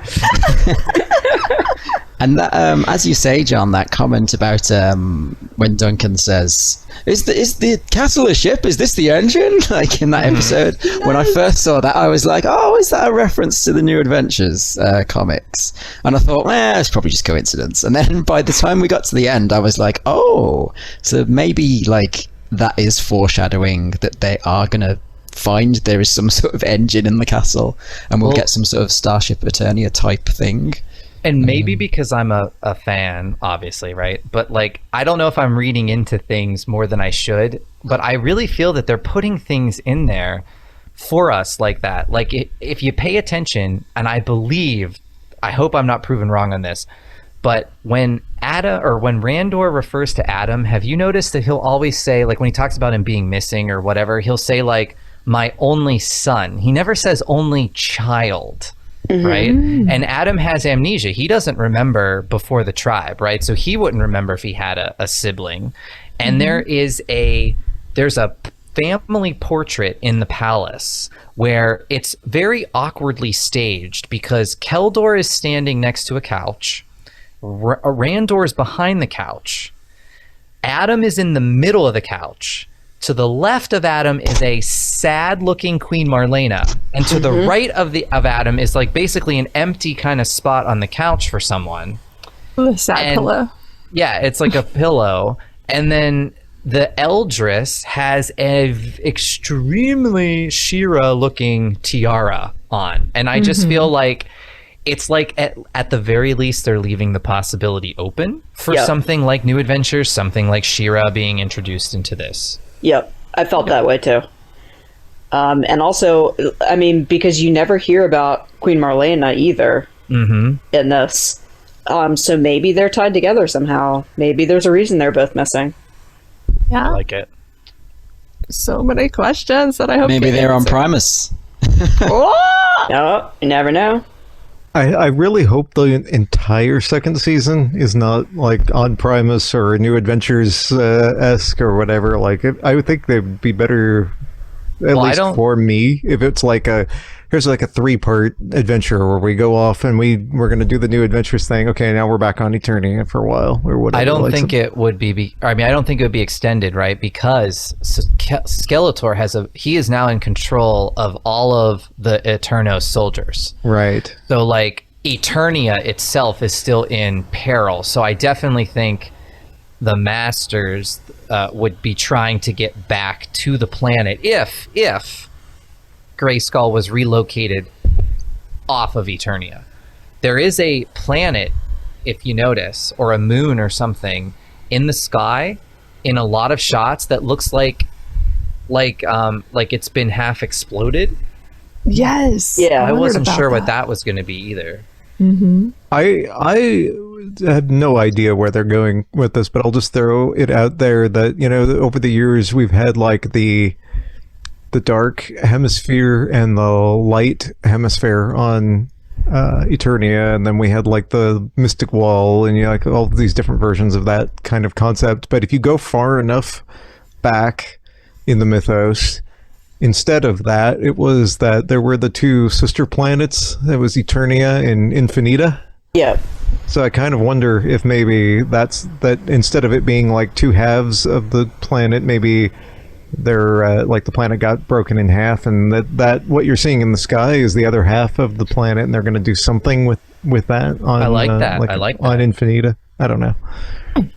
That's what I thought of though when you mentioned the half exploded planet in the sky. That could be well, and they are taking planet. liberties, right? the area in which Snake Mountain is, that is now called the Fright Zone. And we obviously didn't see all of the Fright Zone. We saw the portion where Snake Mountain, which wicked cool design of that Snake Mountain. I would like a play set, please. Agreed. And another fan thing, those glowing, oozing dogs, they are called battle bones according to the closed captioning. Yeah, I thought Duncan mentioned that at one point too. Did he mention the words? Yeah, I think he did. because I remember him saying it, and I was like, oh, okay, there are battle bones. And then I did what you guys suggested, turned on the subs, and when I went back last night through them, I saw that they were mentioned, as battle bones roaring or whatever in that one scene. Can I say, too, a positive note here that you guys were talking about the voice acting for Skeletor. Skeletor is actually, I don't have a strong feeling on the Skeletor voice either way. He's fine, he's good, he's not bad. I don't feel strongly about Skeletor in this one. When I thought Skeletor was Kildor when I first started the show, that was or at some point, the voice was I was thinking it was going to be more like Kildor's. I was very confused for a little bit there, and I wasn't real into that. But Skeletor's voice was okay, but I do want to call out, though, in particular, Adam and Tila's voice actors are very, very good. Yeah. A plus to Adam that's my favorite Adam, I think. He sounds almost identical to 2000X Adam to me, voice acting wise. It's very similar portrayal. Not exactly the same. He sounds very, very similar. And this Tila has got to be one of the best Tila portrayals, voice acting wise, that we've ever had, I think. That's Yuri Lowenthal for Adam and Kimberly Brooks for Tila. Yeah, I went actually last night and looked up the voice cast. And I mean, this is a solid cast. They are very experienced. They've been in video games. The guy who does Adam's voice, I kind of recognized it.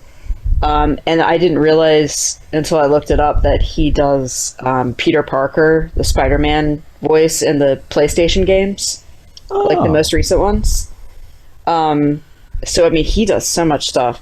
Then you've got Tom Kenny, who does SpongeBob. He did Orko's voice. Who was it that does? Hang on, I wrote it down. While you're looking at it, one thing I wanted to say was what I liked about this cast is it's not I don't know how to say this. I don't want to say this in a mean way, but Revelation has what many would call stunt casting, right? Because it's they want the name. So, okay, we have Sarah Michelle Gellar as Tila. We have Mark Hamill as Skeletor. And one of the complaints, right, is, Mark Hamill's using his Joker voice. Now, I did feel that I watched Batman Mask of the Phantasm last night, and at no point did I feel that the Joker sounded like Skeletor. So I do feel that Mark Hamill differentiated enough for me, his Skeletor versus Joker. But Ben Diskin here on this show is a real good example of how you can have that kind of sounding Skeletor voice, but give it that pizzazz that makes it different from something like Joker. I wish that there was a bigger differentiation in the voices, though, between Adam and HeMan. Basically, right, there really isn't. I don't think he's... they did start to blend together. So I'm not especially from a personal standpoint, I'm obviously not looking at it, so I don't know. Maybe the voice fits just fine and whatever. But for me, it would have been kind of look youthful as He-Man. Yeah, it would have been a lot easier for me to follow some parts of the show too. Sometimes I'm like, well, is he Adam or He-Man right now? I can't quite tell. Well, sometimes the closed captioning was wrong. It would say Adam, but he was actually He-Man. Yeah, so it's I feel like there should be more differentiation there with that character. It's definitely the least that we've ever had in any of the shows. So one of those things they might want to look at in future things is kind of like what the New Adventures did. There were separate actors for Adam versus He-Man, because even in New Adventures, Mike Young, I loved Cam Clark's Prince Adam, but I really like his He-Man. So you could have had a different actor playing the roles, given visually they do look different.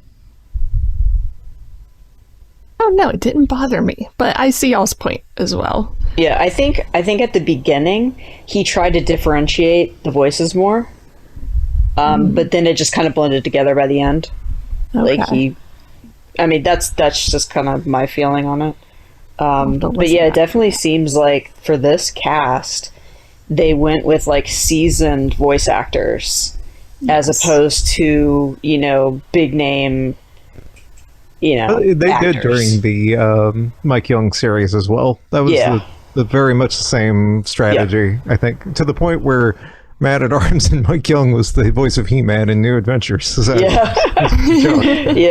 So, and Well, a and lot of people on that show were like actors, not just voice actors, but like actors as well, right? From like the guy, I forget his name, Chris something, that played Zodak, was from Stargate, SG-1, and things like that as well. So yeah, and of course Cam Clark was from the Ninja Turtles and everything else. So they definitely had a seasoned cast on that show as well. I still would like to give props for anyone that hates the New Adventures. I still love Gary Chalk as He-Man, and I would have not complained if he was He-Man in the Mike Young show instead of Man at Arms, even though he did a great Man at Arms. I do not like him as He-Man in the New Adventures. I loved him as Man at Arms in Mike Young. So he's not a bad actor by any means. His voice didn't feel right for He-Man, and in this one it doesn't really feel right either. Like that's Adam's voice. We should have a different voice for He-Man. In most shows, I've been kind of okay with whoever's played He-Man voice acting wise, but I have a really important question for everyone. What is that? How do y'all feel? Oh, I sound like Katie. How y'all feel? That no one is particularly scared of Skeletor visually, except perhaps Trapjaw and Evelyn when he emerges naked from the pool. That was hysterical. Sorry, I just had to bring that up. I was like, how can I bring up Skeletor coming out of the pool naked? I mean, you don't see anything, but it's clear that he is naked. Yeah, And, that's clear. Has no inhibitions. He's just like... I kind of like that it subverts the there's the very deliberate scene in the Mike Young show where he's like, and the name is Skeletor. Like King Randor's like, and I like in this one he's like, when he reveals himself to Randor, no one's bothered. And then when he talks to the kids, they're like, why don't you call yourself Skeletor? And he's like, what?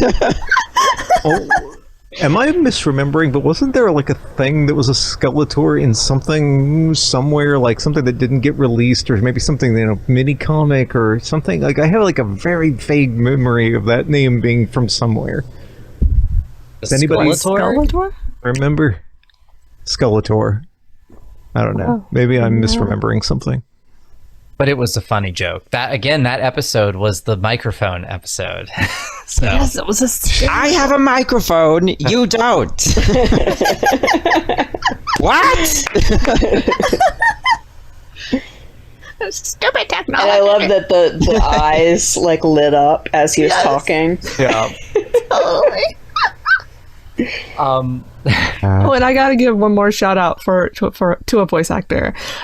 David Kay is my new favorite cringer. Yes. Oh my god! To me, he sounds like Alan Oppenheimer in like Falcor mode. Yes.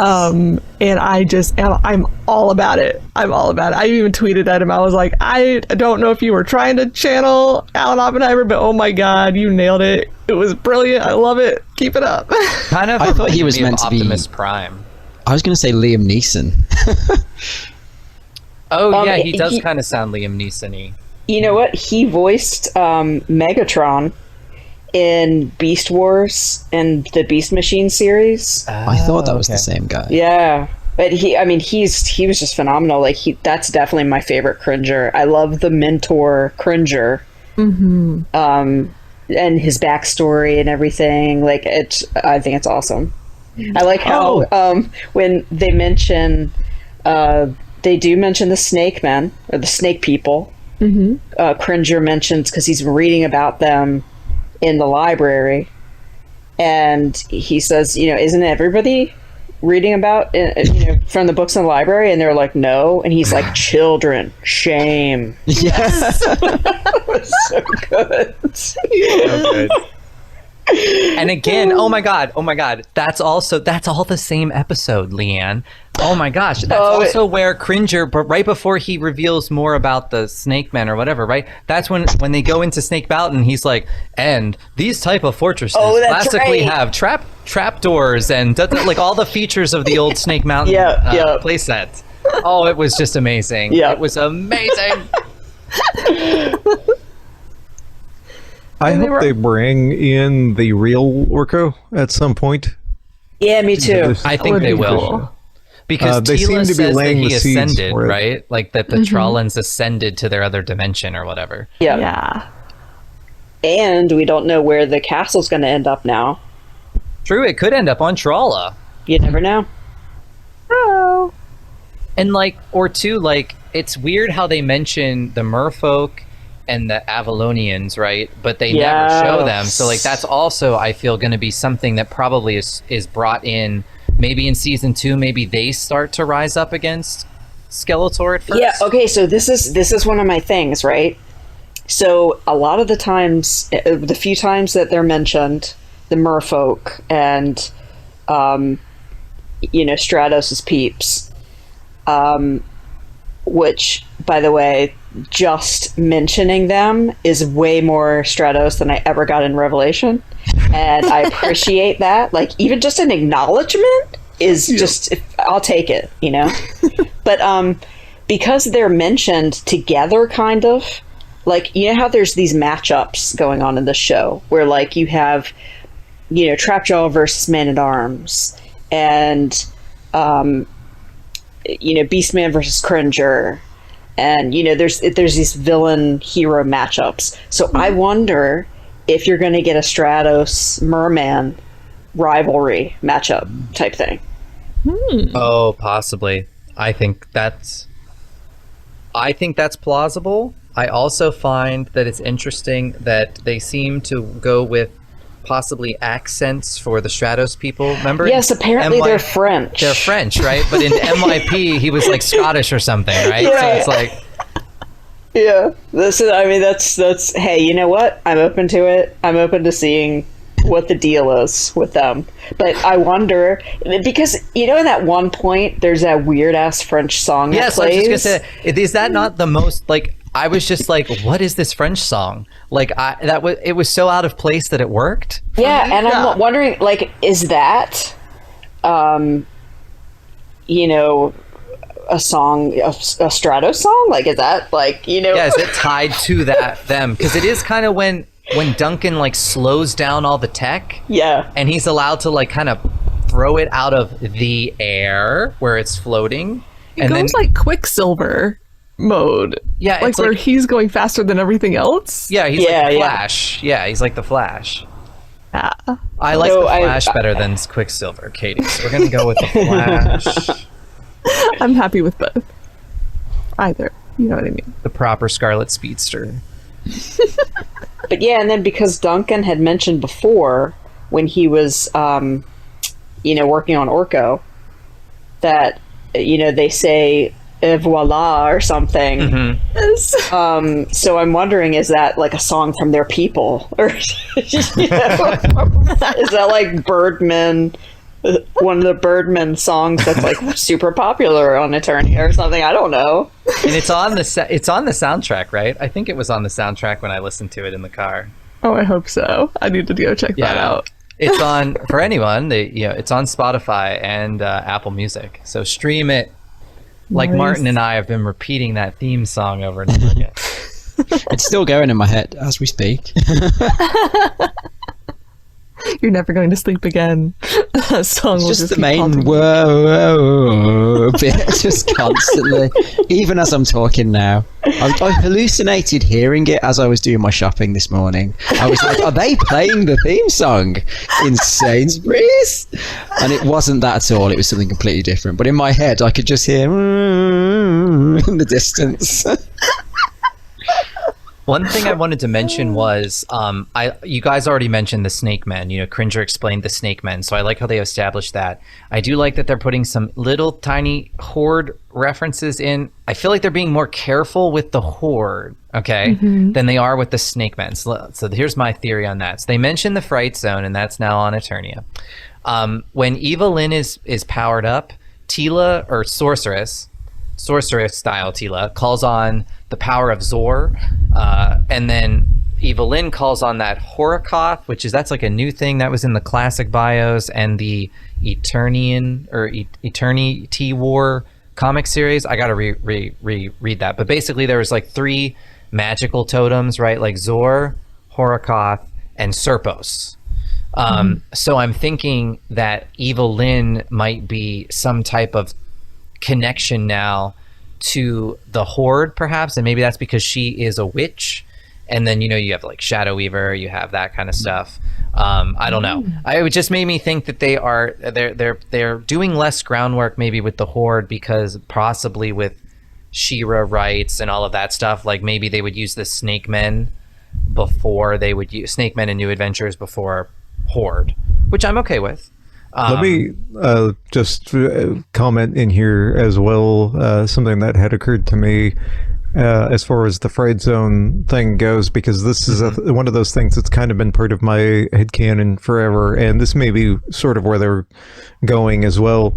Again, because this is all, we tend to think of the Fright Zone, right, in the Filmation sense, where it's where Hordak lived on Etheria and battled She-Ra from, and so on and so forth. But if you go far enough back in like the mini comics and stuff, the Fright Zone like playset was supposed to be on Eternia in some of those.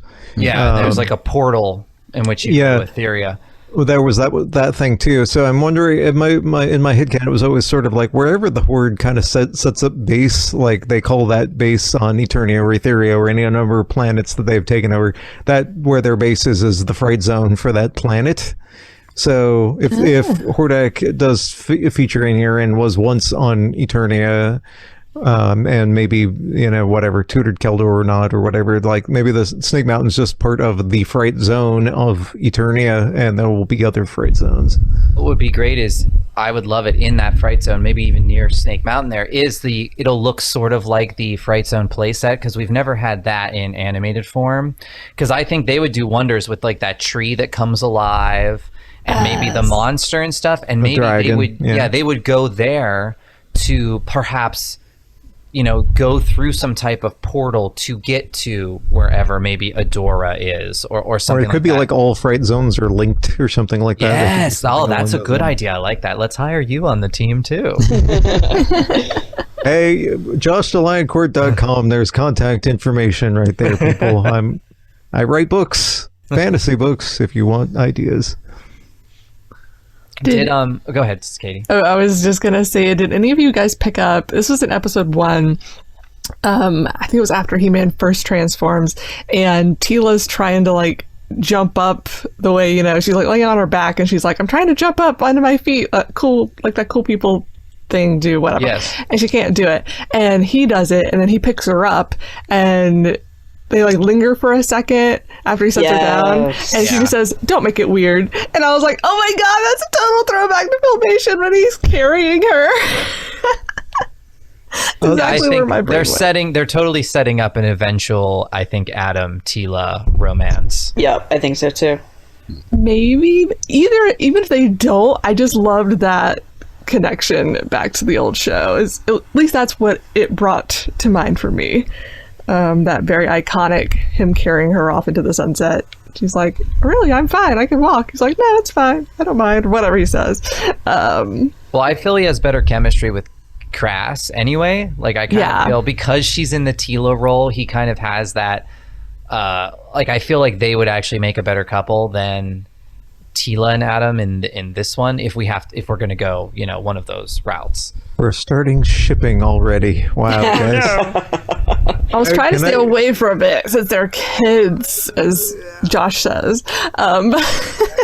Well, to Josh's credit, Skeletor does call them the children, and Evelyn's like the brats. Yeah, I really am not a fan of the whole "let's make them kids" thing, but it's okay. That's just I don't neat. even but, like and children, more and with I don't Duncan care. than anybody else. Like that was the one that really rubs me the wrong way. I think because I already don't like that character. But can we let me play off of that just a second, because I'm listening to you guys and I was kind of thinking about bits and parts of this conversation so far.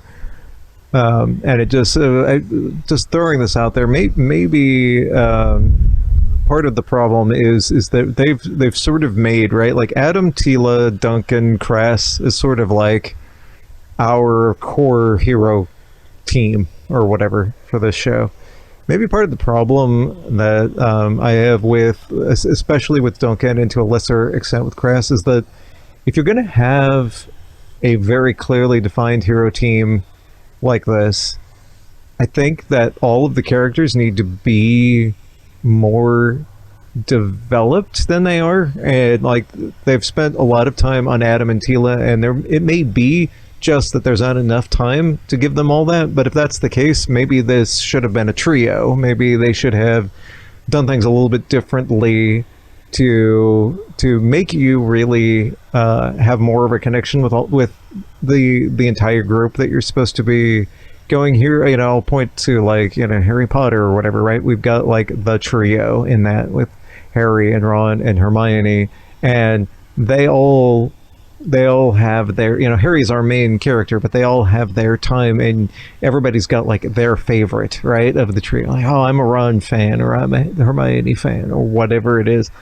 And because they're all given, they're all developed enough to be to make you care about all of them to a greater or lesser extent.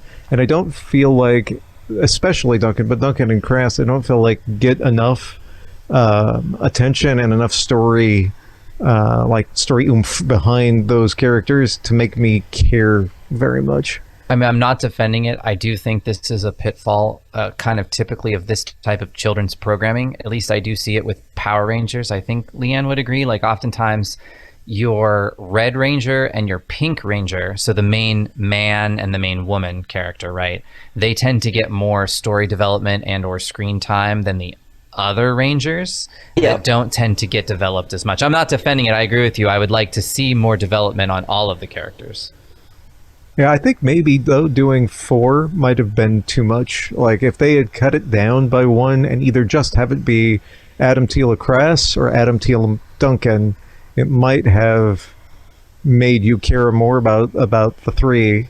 I think 4 might be part of the problem, is that they've got more characters in that core team than they've got time for in a 25-minute animated series. Maybe they'll come out with like some supplementary, that's not a word. I'm glad you mentioned that, Katie. I was because hoping they're going to come out with like books like they did with S-Pop. So there's already, that's going to come out at the very least, is a character guide. Oh, cool. For this show. So that might actually expand on some things that we didn't see. And I'm not saying that's a way to justify it either, because if you don't have the book, right, most people are only going to go by the animated show. Right. Yeah. But I was wondering if the book was going to expand a bit on the characters, since it is a character guide. It's already up for pre-order on Amazon, etc. Nice. From Scholastic too, which is the same company that put out the S-Pop books. So I'm assuming, and this is just me assuming, I haven't looked it up, or either that or I missed the news, that hopefully we'll get some additional adventure books too, which might help. Yeah, that would be super cool. Super cool. Cool. This show is not terrible. That is my final take on this show. You know what, though? I think I'm glad, though, Josh, because I know, you know, in the lead up to this, you really were not looking forward to this, No, to this I show. really wasn't. So, you know, I mean, that's good that, you know, you said it wasn't terrible. That's... Yeah, I'll take it. Like, yeah. Because, I mean, I'll tell you, leading up to Thursday, listening to you, and, you know, we were getting the trailers, and everybody was talking about it, and they were releasing little scenes on YouTube and all these things. And everybody in the Masters Cast chat that we've got going was all excited for it, and I was like, really getting bummed out because I was just like, I cannot care. Like I want to care, and everything that we're hearing about this is, turning me off. And while some of those elements are still there and they still turn me off and there's still things I don't like, this show was infinitely better than I anticipated. I thought that I was going to like it even less than New Adventures, and it that is not a high bar, but it did reach above that bar. And this is not a terrible show. This is, for what they set out to do, it's good. It is not, it's not really for me, but I don't hate it either. It's like I said, kind of like the Jungle He-Man or New Adventures or whatever. It's like, I don't really hate those things. They're just not my cup of tea. I like my Masters a little darker. I like it a little more serious. That was how, if you guys remember, this is what I said about the S-Pop show as well, right? Like it's a good show, but it's not the show I wanted. And this one is kind of that as well. I don't think this one is as good as S-Pop was, at least not at this point. Maybe after we see more seasons, we got 52 episodes versus 10. So, but right where we stand right now, I feel like I liked S-Pop better overall. But neither one of them is the show that I wanted, right? So, and that's okay. Like, they're different shows for different audiences, and that's fine. I think what happens with fans is you have that kind of level, like you're handling it way better. And I think it's because you actually did like some aspects of this, like more so than say New Adventures or something. But like, right. I think a lot of fans, it's not, I don't want to say FOMO, but like, it's that kind of like, they're bummed out that this new piece of media comes out and they're excited. And then it's such a letdown for them that they feel the need to kind of hate on it or hate on the people that like it. Like I've seen comments that like, basically I just like everything, right? Like I'm the type of fan that likes anything they throw at me. And I disagree with that because, again, I'll use Batman as an example. And I've said this on several other of our podcasts. King Grayskull. No. Yeah. But I'm just saying with Batman, I liked the Adam West show. I liked Batman the Animated Series. I liked the first two Burton films. I sort of like Batman Forever still. I can't stand any of the Nolan films. I watched all of them. I don't like them. Mm-hmm. But that's okay. Lots of people like those. I can still go back and watch Batman 89 if I want to, right? I don't need the Nolan ones. I don't need it. So it's a little disappointing I didn't like them. And I still go see every movie that has Batman in it. Like I saw, Justice League, and I saw Batman versus Superman. I know. Well, actually, I really like that Zack Snyder's cut of Justice League. It's still very dark and depressing, but like it was much, even though it was 4 hours long, it was definitely better than the theatrical cut. But I digress. My point is that I would never go up to someone and say, you just like everything that Batman's in, or how dare you think that like that Christopher Nolan film is good, like what they did to the Joker. Like that's not Joker. Well, who, like you said, headcanon, right? That might not be Joker to me, but that still can be Joker. Joker can evolve and devolve. He's never going to just be Cesar Romero, which was his first big media portrayal. So I really, really wish people would give things a fair shake. And that includes Revelation. We only even saw half of that, right? So that's why I'm reluctant to say that I actually like this show more than Revelation, because everyone wants to rank things too. It's like we can't just live in harmony. We have to say like, well, the Filmation show is still better and this is still better, and it's like, okay. But I think you can rank things like for your personal preference.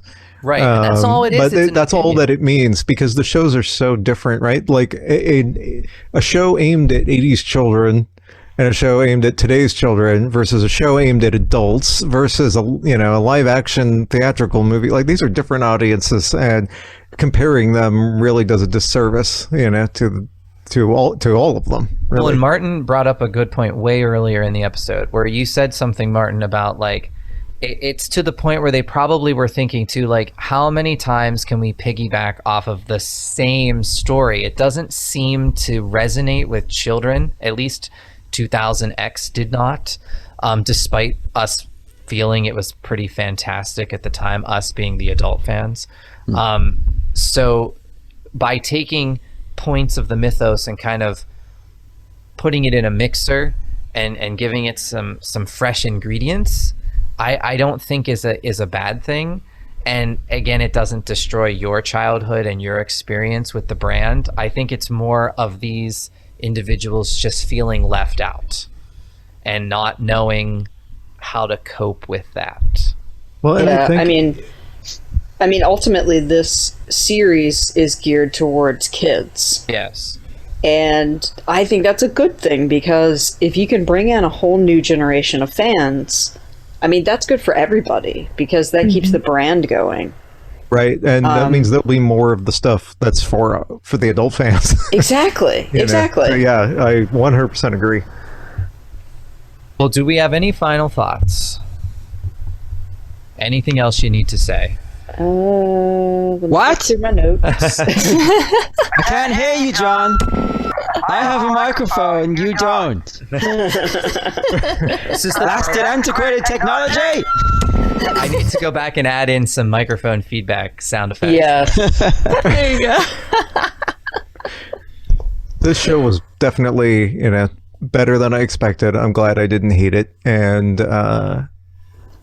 we'll revisit again as new seasons come out. And I fully expect that my feelings on this show may evolve over time, just like they did. This show only came out as we record this like 3 days ago, right? So maybe over time I will like it more or less, depending, or aspects of it more or less. It's still sort of settling in, and I was on such a massive roller coaster with this shit. It's like there were things I liked, things I didn't, and I'm just glad that it all the core pieces of what makes Masters is there. So I really have a bone to pick with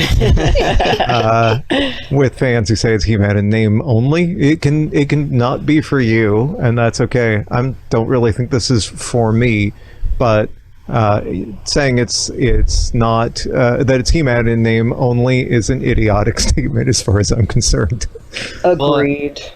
And like how we like to celebrate all things Masters of the Universe and Princess of Power, including the new show, which even Josh liked, I think it's always important when we celebrate our fellow fans and friends and listeners of the podcast. And I'm going to hand it over to Leanne for kind of a little special statement we want to make.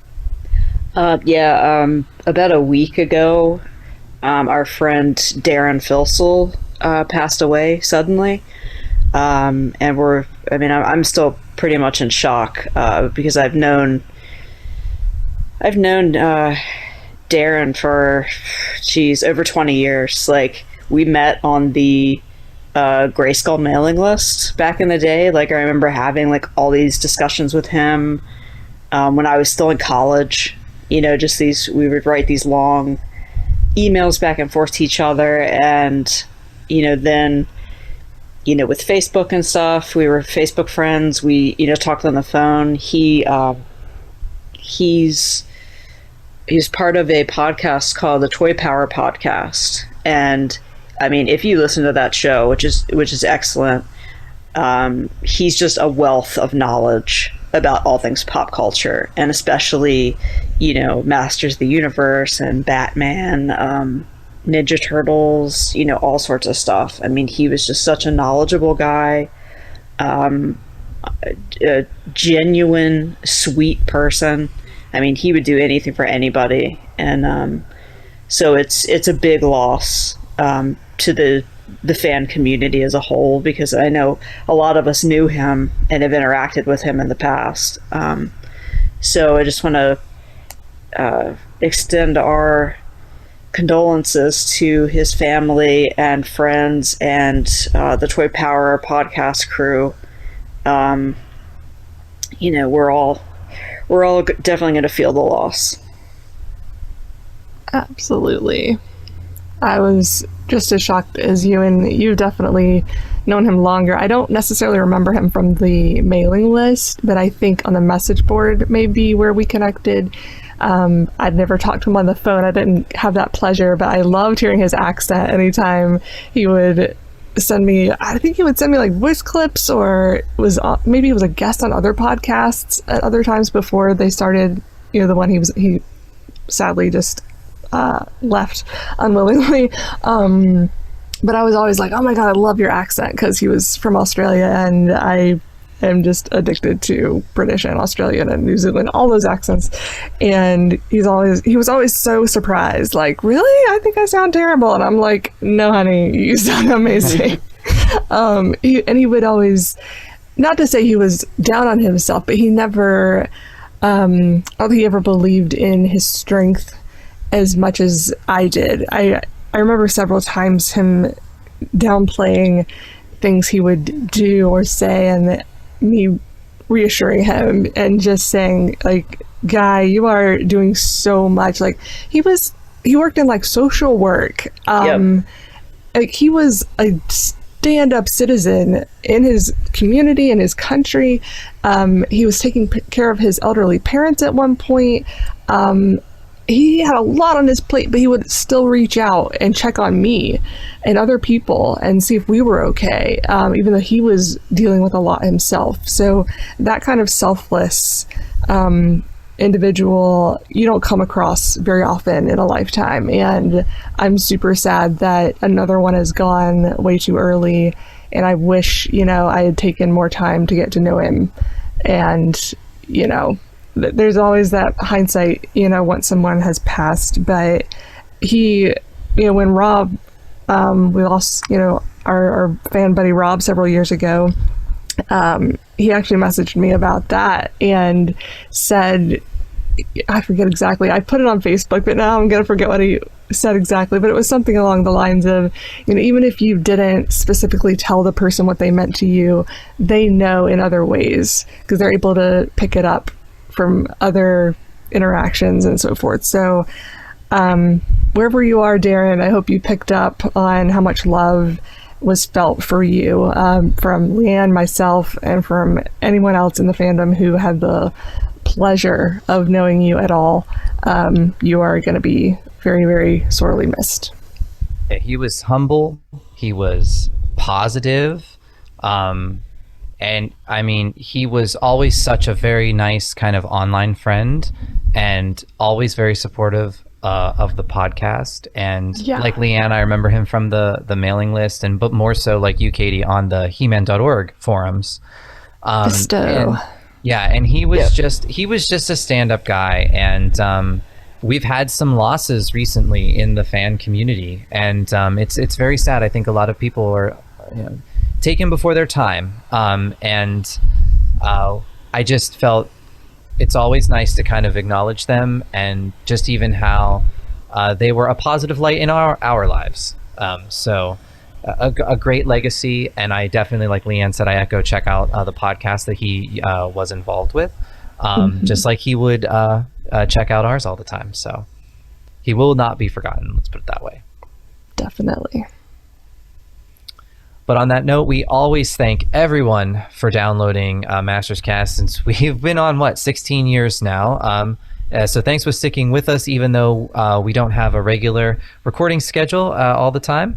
But to make sure you don't miss an episode, we definitely recommend subscribing to us. We are on Apple Podcasts, Google Podcasts, Spotify. We're now on Amazon Music. So all of your favorite podcast vehicles, you can subscribe to us, automatically get those episodes. Follow us on Facebook, facebook.com/masterscast. We always post when we do the new episodes there as well.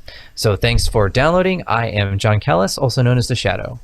I'm Katie Carty Hiley, also known as Rainbow Bright. I am Martin